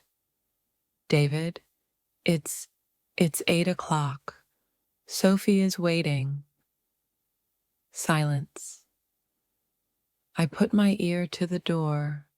I heard nothing, no voices, no call to Hong Kong, just silence. A cold, dead silence. I tried the knob again, locked. I ran back to the kitchen. I grabbed my phone. I dialed his number. It rang once, twice, and then it went to voicemail. He had turned his phone off. He had turned his phone off on our anniversary while his daughter was waiting. I called Chloe straight to voicemail. I knew, of course I knew, they were gone. They had snuck out. While I was setting the table, while Sophie was drawing her picture, he had snuck out of his own home to be with her on our 10th anniversary. The cruelty of it. It was perfect. It was a gift. My phone buzzed. A new text from my private investigator. He had one job tonight, to sit on the corporate apartment in South Kensington. The text was simple. They're here. He looks bad. She's half carrying him inside, and she's carrying an overnight bag and 2 bottles of champagne. I closed my eyes. Thank you, David. Thank you for being you. I took a deep breath. I put my phone in my pocket. I walked back to the dining room. Sophie looked up. Her eyes were huge, full of hope. Is he coming? I sat down across from her. I looked at my 7-year-old daughter, and I told her the first and the last lie that I would ever tell her about her father. I'm sorry, baby, I whispered, my voice breaking. My performance was not for David anymore. It was for her. Daddy, he got called away.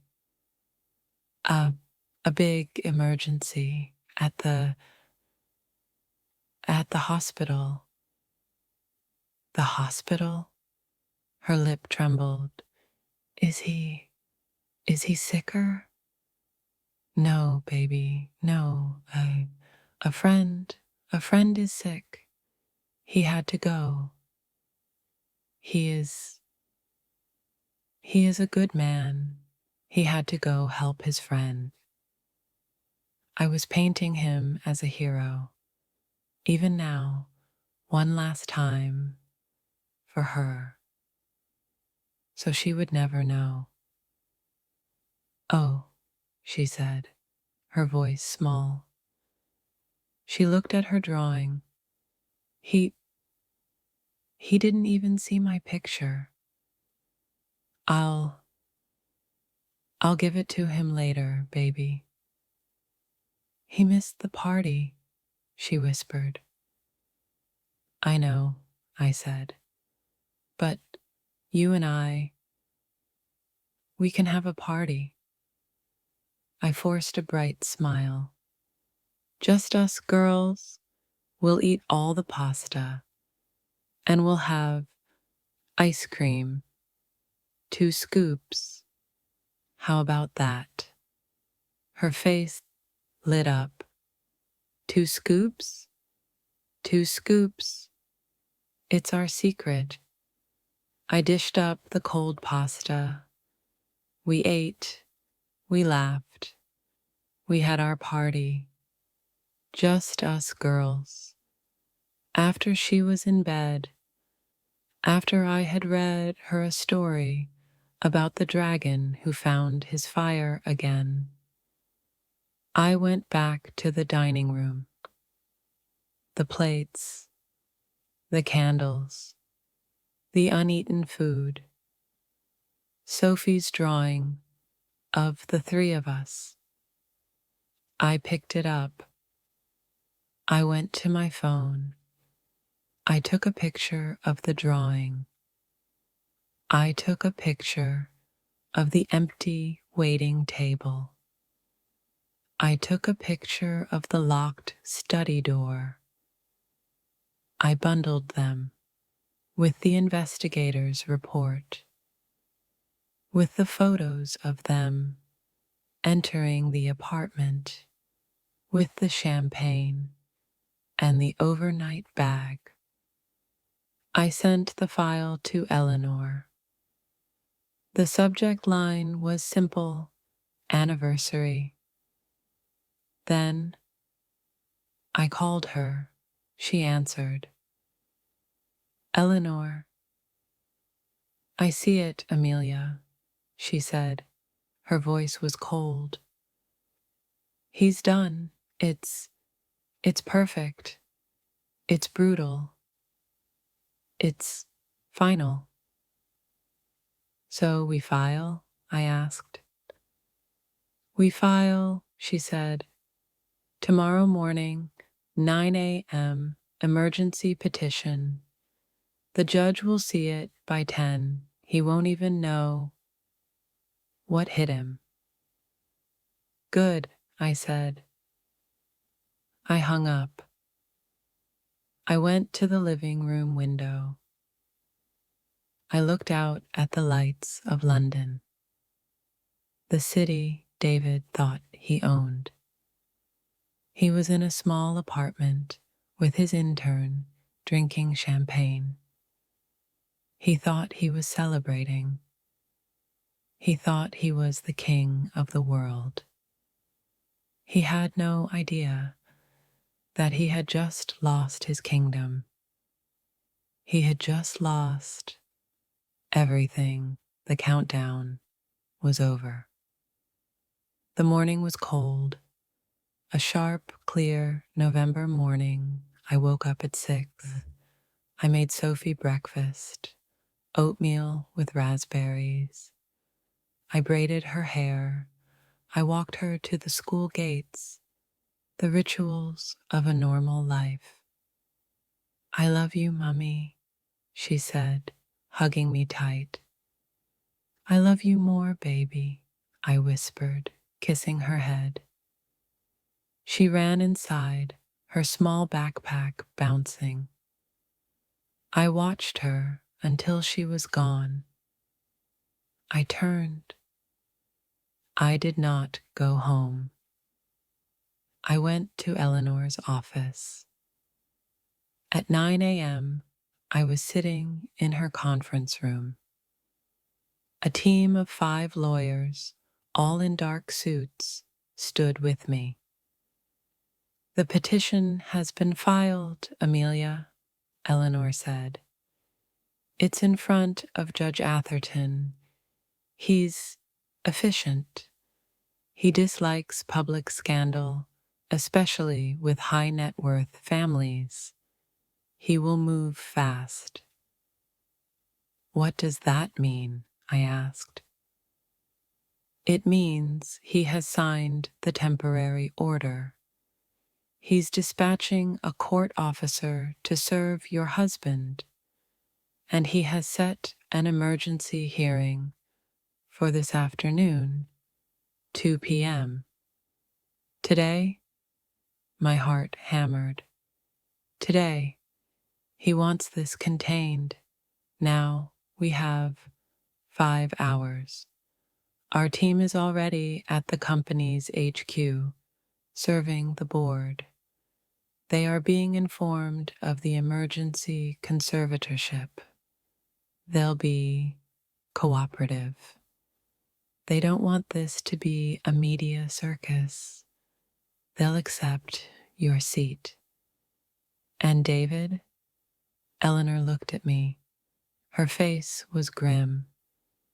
"David is being served right now." The corporate apartment in South Kensington was a mess. Empty champagne bottles, plates of half-eaten, expensive room service. Chloe's red dress from the dinner 2 nights ago was pooled on the floor. She was in the bathroom, on the phone. Her voice was a low, angry hiss. "I don't care if it's over the limit. It's David Davies. Just put it through." She was arguing with a jewelry store in Knightsbridge.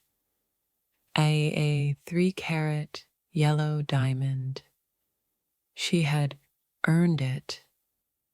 David was in the bed. He was awake. He was staring at the ceiling.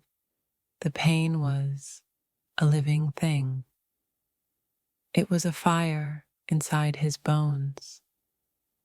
He had taken 3 pills. They did nothing. The champagne had made it worse. He felt sick. He felt hollow. He heard Chloe in the bathroom. Her voice, that aqua-eye bright sound he'd found so energetic. It was grating. It was annoying. He was tired. He was just so tired. He turned his head. The room was spinning. He saw her overnight bag. It was open. His wallet. His black crocodile wallet was on her bag. Open.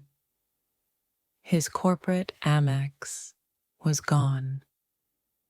She was in the bathroom with his credit card.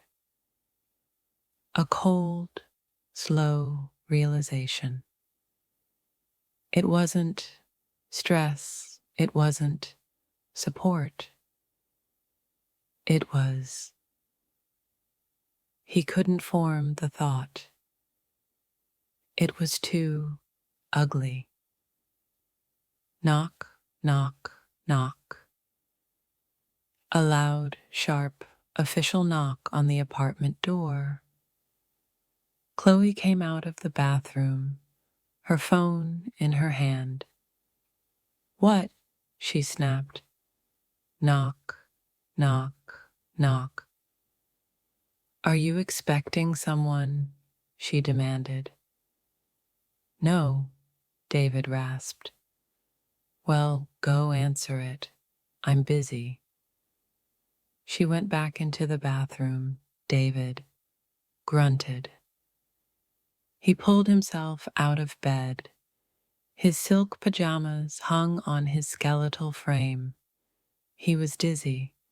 He grabbed a robe. He staggered to the door. Knock, knock, knock. All right, I'm coming, he yelled. He fumbled with the lock. He pulled the heavy door open. A man stood there, a tall man in a cheap suit. He was holding a thick blue-bound folder. Mere David Davies, the man asked. His voice was flat, bored. Yes, what is this? You've been served, sir. The man pushed the folder into David's chest. David instinctively took it. Have a nice day, sir. The man turned. He walked away. David stood in the doorway. Served? Served? What? He looked at the folder. In the High Court of Justice, Family Division. Family Division. He thought it was the board. A lawsuit. He stumbled back inside. He let the door close. He leaned against the wall. His hands were shaking. He opened the folder. The first page, Emergency Petition for Conservatorship. He didn't understand. Petitioner, Amelia Davies. Amelia. Respondent, David Davies. He kept reading. The respondent is incapacitated, of unsound mind, unable to manage his personal or financial affairs. What is this? He whispered. His eyes were blurring. What is this joke? He flipped the page. Exhibit A, Medical Report, Dr. Helen Shaw. He saw his name. He saw the words. Hepatocellular carcinoma, terminal stage. Prognosis, 5-6 months. No, it was a forgery, a lie. This was Amelia. He flipped the page. Exhibit B, financial records, wire transfer, South Kensington property. Recipient, Chloe Turner. Exhibit C, credit card statements, Mercedes-Benz, Cartier, Chanel. Beneficiary, Chloe Turner. Exhibit D, private investigator's report. Photographs. He saw himself kissing Chloe in the hot tub. Him, a skeleton. Her, smiling. He saw the report from last night. 10th wedding anniversary. Respondent abandoned his minor child to meet with Miss Turner at the corporate apartment purchased with marital funds. It was all there, his entire life, his secrets, his betrayal, all laid out in cold, black, legal type.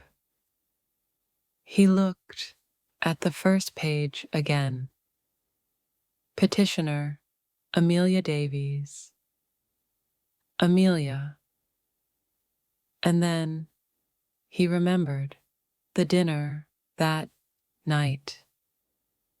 The phone call, her strange calm, her smile. Kiss him. Kiss him as much as you want. Kiss him until he dies, until he dies, until he dies. It really doesn't matter to me at all. Oh, oh God, oh God. She knew. She knew. She knew that night. She had the report. She sat there. She watched him. She watched Chloe kiss him. And she smiled. And the last 3 months, her support, her understanding, her sadness, her permission. You should have some fun, David. She seems to make you laugh. Do whatever you need to do to get through this. It wasn't permission. It wasn't surrender. It was a trap. It was evidence. She wasn't his victim. She was the architect. She had built this. She had used him. She had used his sickness. She had used his affair. She had given him the rope. She had encouraged him. She had buried him. No, he whispered. The folder slipped from his numb fingers. The pages, his life, scattered on the floor. No, no, no. Amelia, the pun, the pain in his side. It was no longer a fire. It was an explosion. It was everything. The rage, the betrayal, the sickness, it all collided. He grabbed his chest. He couldn't breathe. Amelia, he screamed. It was a raw, broken, animal sound. He staggered. He fell to his knees. The room was gone. Black. Chloe came out of the bathroom. What is all this? What are you shouting? She saw the papers. She saw her name. Chloe Turner. She saw Cartier. She saw Mercedes-Benz. She saw petitioner Amelia Davies. And she saw David. He was on the floor, clutching his chest. His eyes were rolled back. A terrible gurgling sound was coming from his throat. David, she kicked the papers away. David, stop doing that. You're scaring me. He didn't move. He was panic. Pure, cold, animal panic. She didn't know CPR. She grabbed her phone. She didn't call 999. She didn't. She called the only person, the only name on the paper, Amelia Davies. She hit the number. I was in the car, driving back from Eleanor's office. My phone rang. Chloe Turner. I smiled. I put in my earpiece. I answered. Hello, Chloe. He's on the floor, she was screaming, hysterical. He's not breathing. Oh God, oh God. He's gurgling. What did you do? What did you do to him? I stopped at a red light. The sun was bright. A beautiful, clear day. I did what was necessary, Chloe, I said. My voice was calm. I did what a wife does. I protected my family. You killed him. These papers, the sickness. You knew. You let this happen. He did this to himself, Chloe, I said. And you helped him. The light turned green. I started to drive. Now, listen to me, I said, my voice sharp. I am, as you've probably read, his medical power of attorney. I have already dispatched an ambulance. They should be there right about now. I heard the sirens, faintly, over her sobbing. They will be taking him to the Royal Marsden, a private room. I've arranged it. You arranged this? I've been arranging it for months, I said. Now, your part in this is over. The car, the apartment, the jewelry, consider them severance. My lawyers will be in touch. If you disappear quietly, you will not be prosecuted for fraud. She was silent, just sobbing. Do you understand me, Chloe? Yes, she whispered. It was the sound of a rat caught in a trap. Good. Now let the paramedics in, and then go, pack your bags, disappear. You are done. I hung up. I did not hang up for long. I pressed one speed dial. Dr. Shaw. Helen, I said. It's time. He's on his way to you. Amelia. Her voice was sad. No, I said. Don't. It's the right thing. The file, it's been signed. The do not resuscitate order. I know, I said.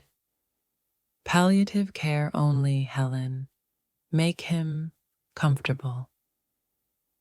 Of course, she said. And Helen, no visitors, except for me and his daughter, no one from his office. No executive vice presidents. I understand, Amelia. Thank you, I said. I hung up.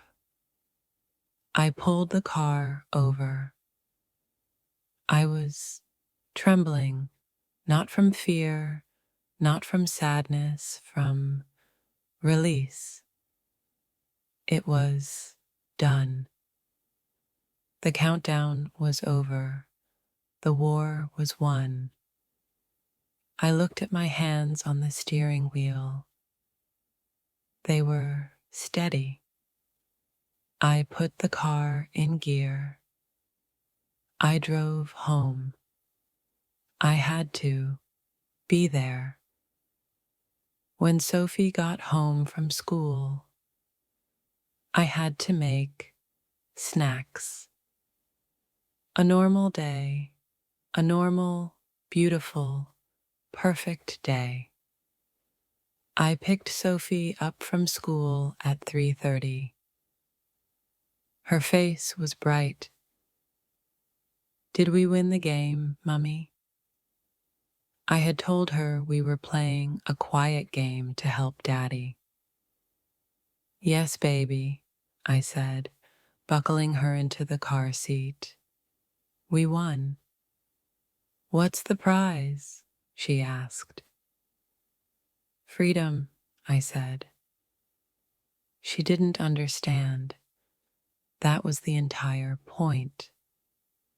I drove home. I made her a snack. Apple slices and peanut butter. The nanny, Clara, arrived at 4. I had paid Clara a very large bonus. "Stay with her," I said.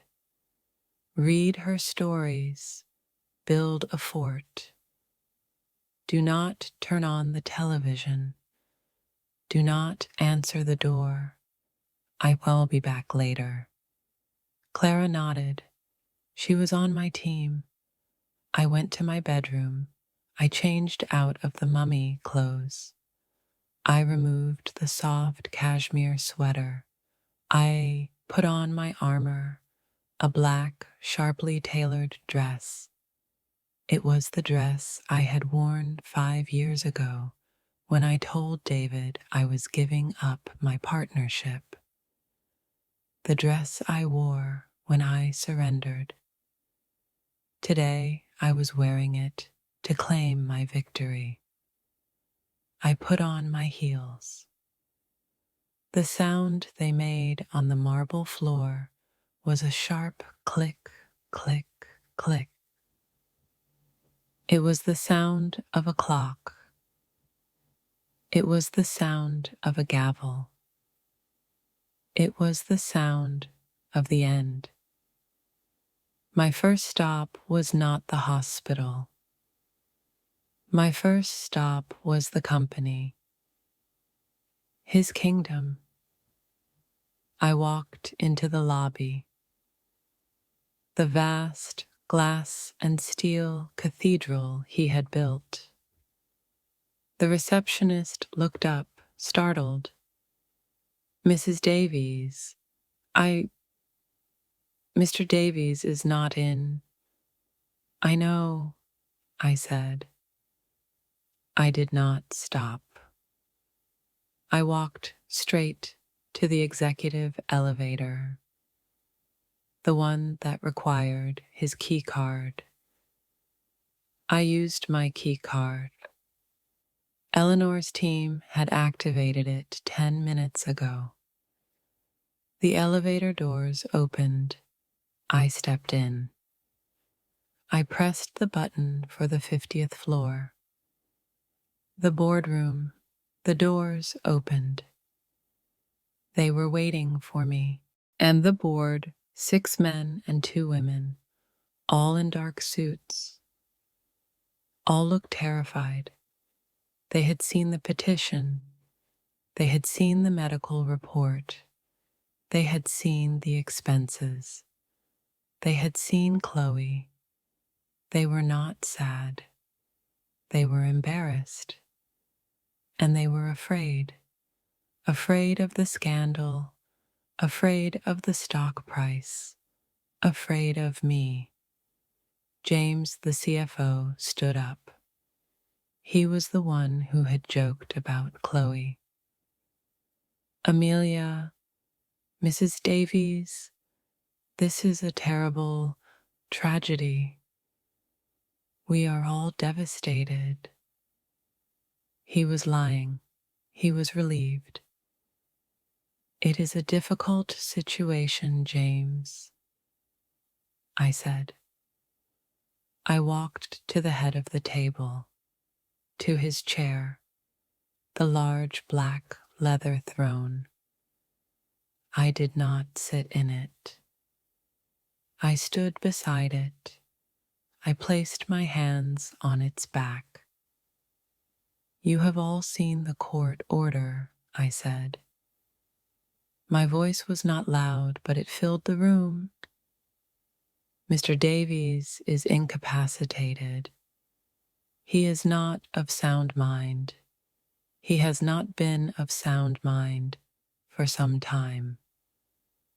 I let that sink in. All the reckless decisions he had made, they understood. As per the High Court's emergency order, I am his conservator.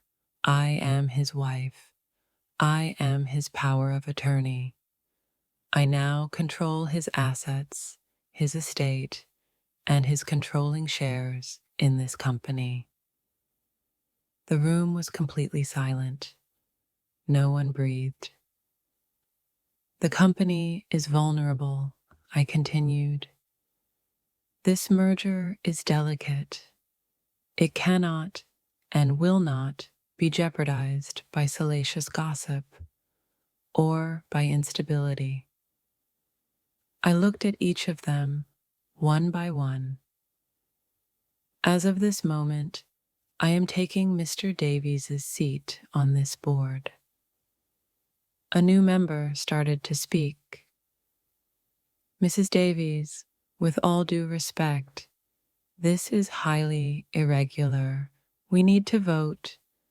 You can vote, I said, cutting him off. You can vote to accept my appointment, or you can vote to contest it. I paused. And if you contest it, I will be forced to make the entire file public. I tapped my briefcase, the medical reports, the photographs, the credit card statements from Cartier. I am sure the shareholders and the press would find it all fascinating. I smiled, but I am not sure fascinating is good for the stock price.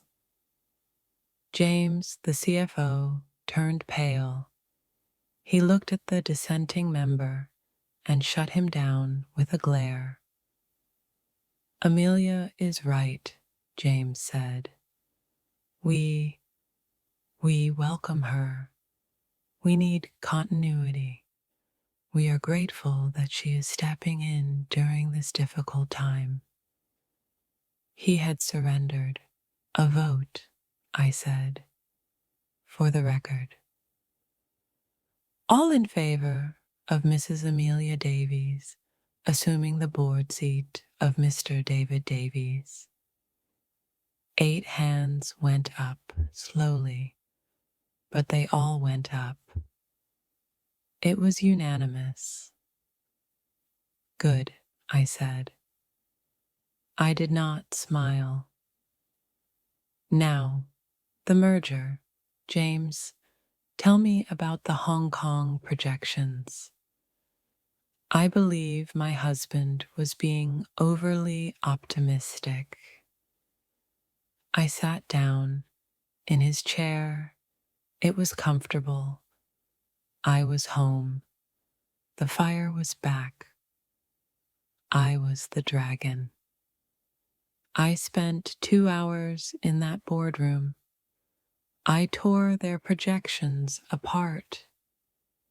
I was a lawyer. I was Amelia. I was better at this than he had ever been.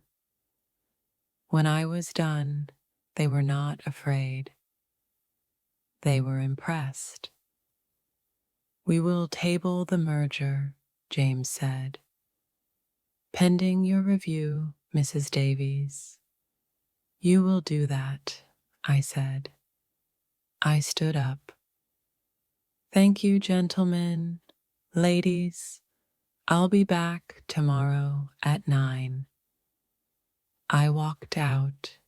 I did not look back. The kingdom was secure. Now it was time to see the dying king, the Royal Marsden. The private hospital smelled of lilies and death. Helen was waiting for me. Her face was sad. Amelia, Helen, he's comfortable, she said. He's sedated. The pain is managed. Is he lucid? I asked. In and out, she said. He knows. He saw the report. He understands. He's terrified. Good, I said. Helen flinched. Amelia, he's dying. I know, I said. He has been for a long time. I just made it official. I walked past her to his room. Room 301, a private suite.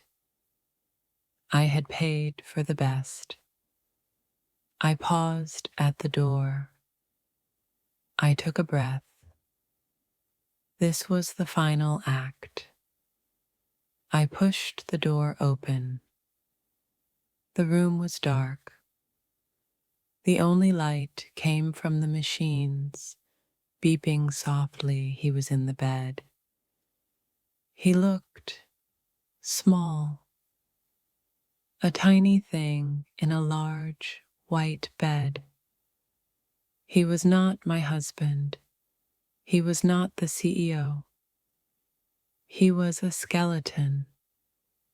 His skin was the color of old paper, yellow, gray. His hair was plastered to his skull with sweat. His eyes were closed, and IV was pumping comfort into his veins. I sat in the chair beside the bed. I waited. I did not say anything. I just watched him. I watched him for 10 minutes, 20, an hour. The sun began to set, filling the room with orange light. His eyelids fluttered. He opened his eyes. They were clouded, confused. He looked around the room, not knowing where he was. Then he saw me sitting in the shadow. Amelia? His voice was a rasp, a dry leaf scraping on pavement.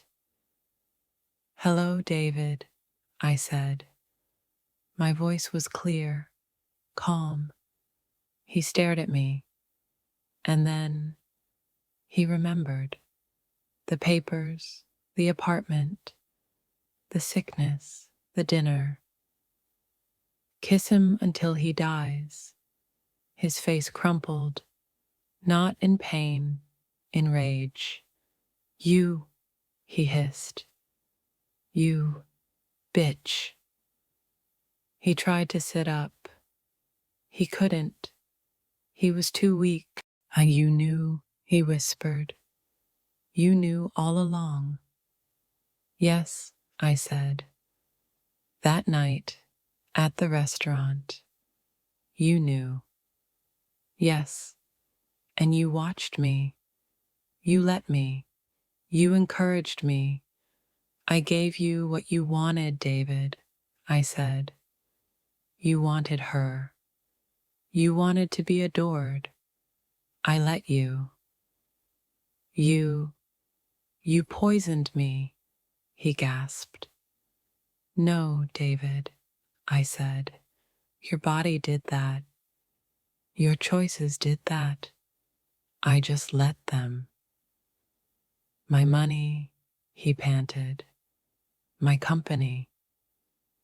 It's safe, I said. I took my seat on the board today. The merger is on hold. The shares are in a trust.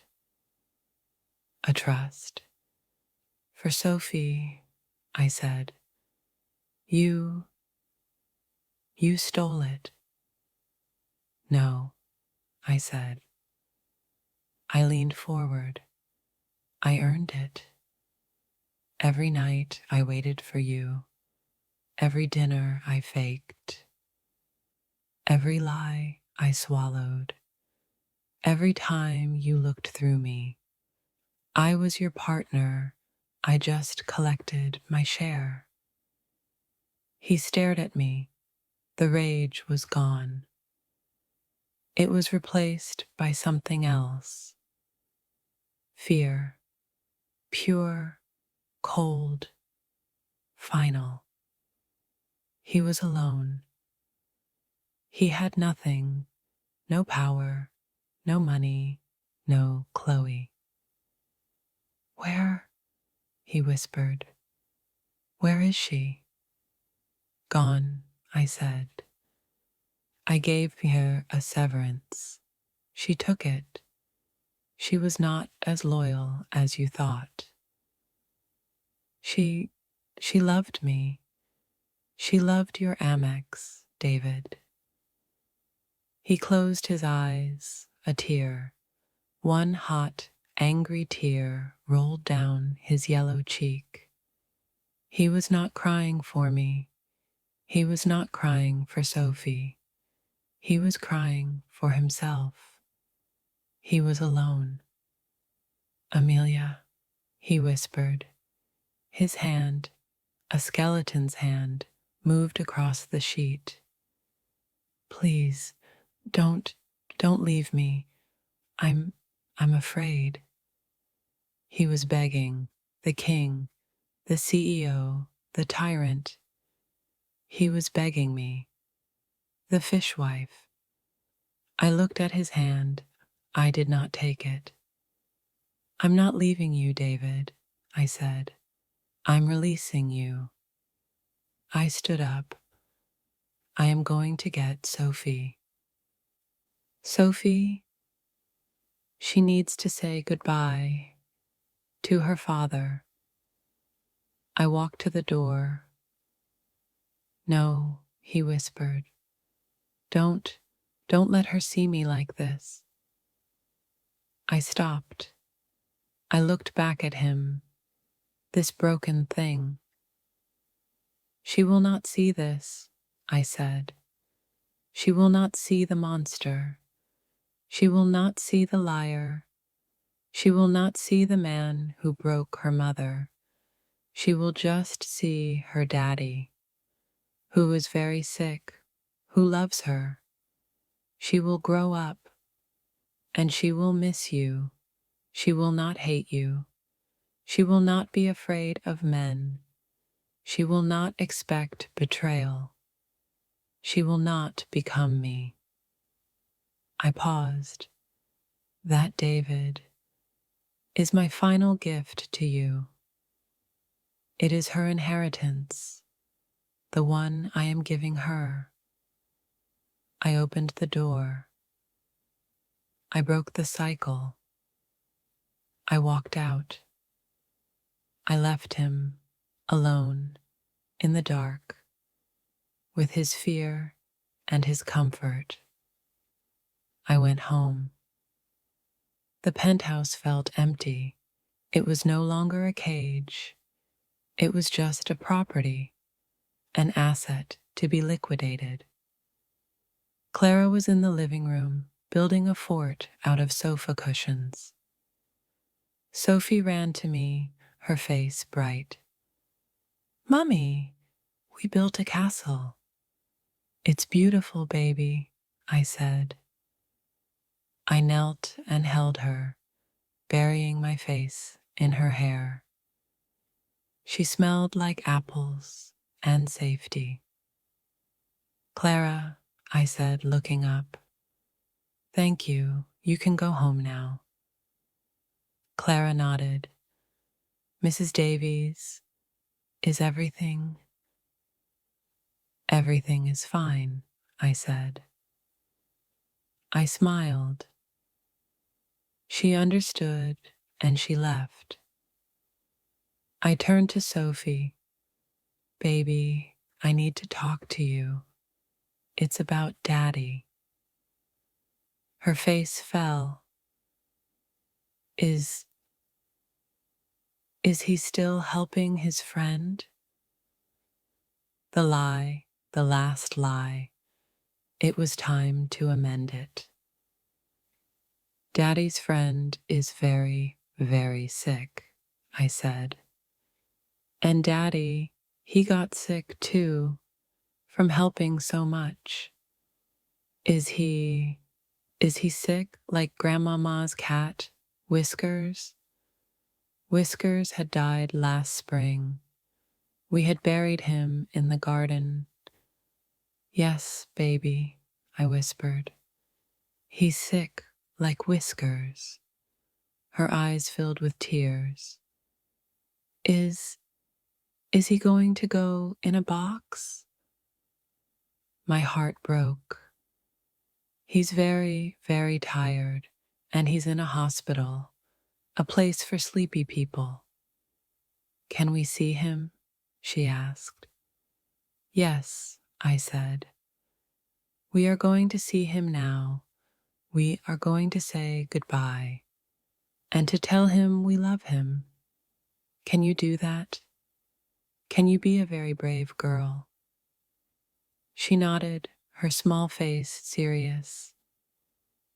I can be brave. I took her to the hospital, the Royal Marsden.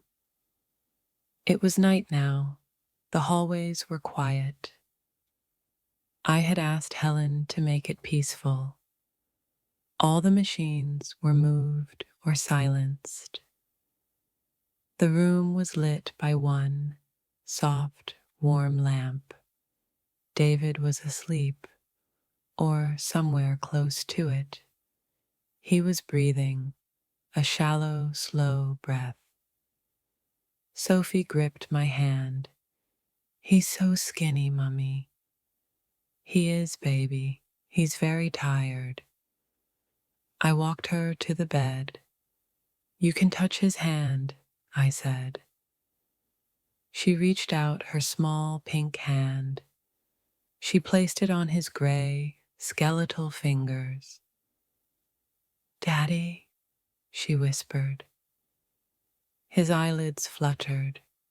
He did not open his eyes, but he heard her. A small sigh came from his chest. Daddy, it's Sophie. She looked at me. He's cold, Mummy. I know, baby. Daddy, she said, her voice stronger. I love you. Please don't be sick. He did not move. He was gone or going. He heard you, baby, I said. I know he did. I stood there with my daughter for 10 minutes. We just watched him breathe, in and out. A long, slow rattle, and then nothing. The breathing just stopped. The room was completely silent. Sophie looked at me. Is he sleeping? I looked at the man who had been my husband, the monster, the king. He was just a thing, an empty vessel. Yes, baby, I whispered. I felt the tears, not for him, but for her, for us. He's sleeping forever. I picked her up. I held her tight. I carried her out of the room. I did not look back. Helen was waiting in the hall. I just nodded. She nodded back. I carried my daughter out of the hospital, out into the cold night air.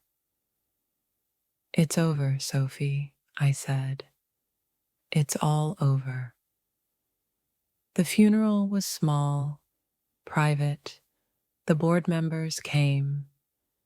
They offered their condolences to me, their new chairwoman.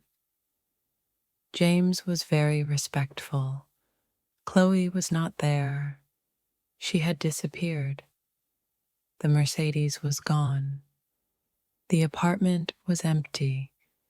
She had taken her severance. She was a ghost.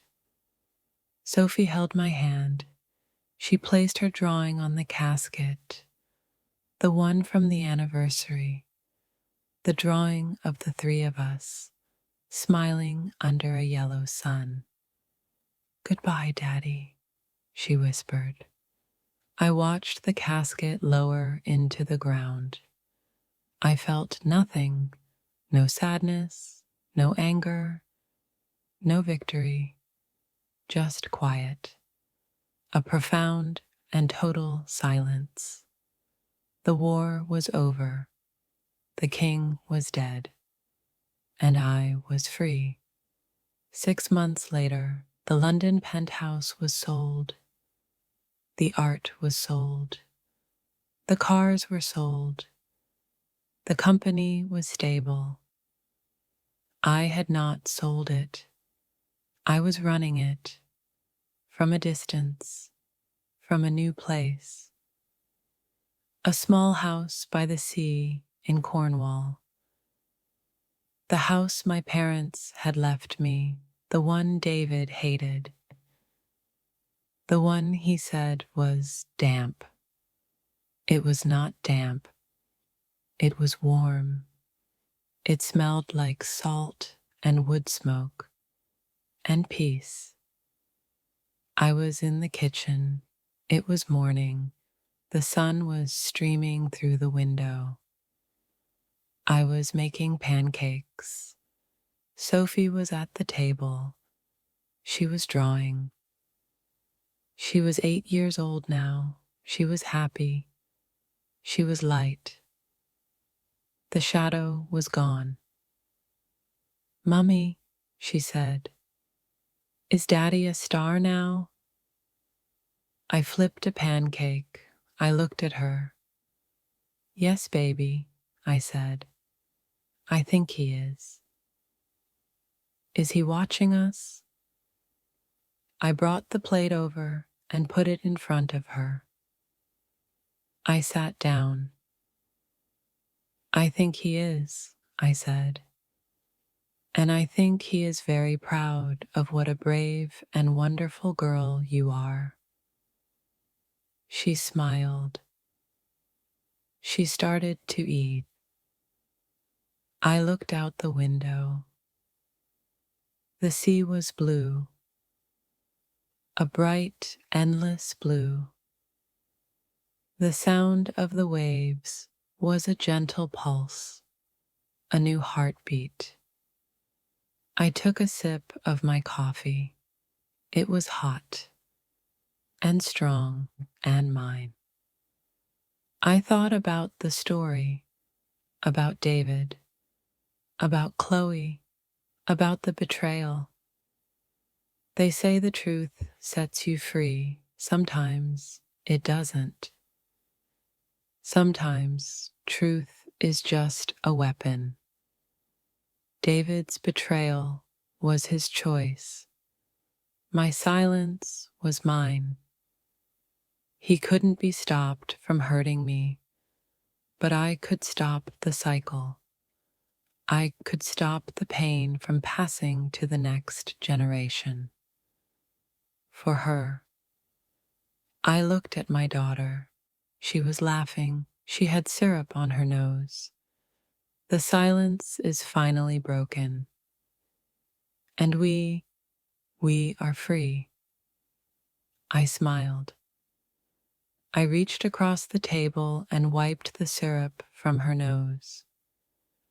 The sun was warm on my face. It was a new day, and it was just the beginning.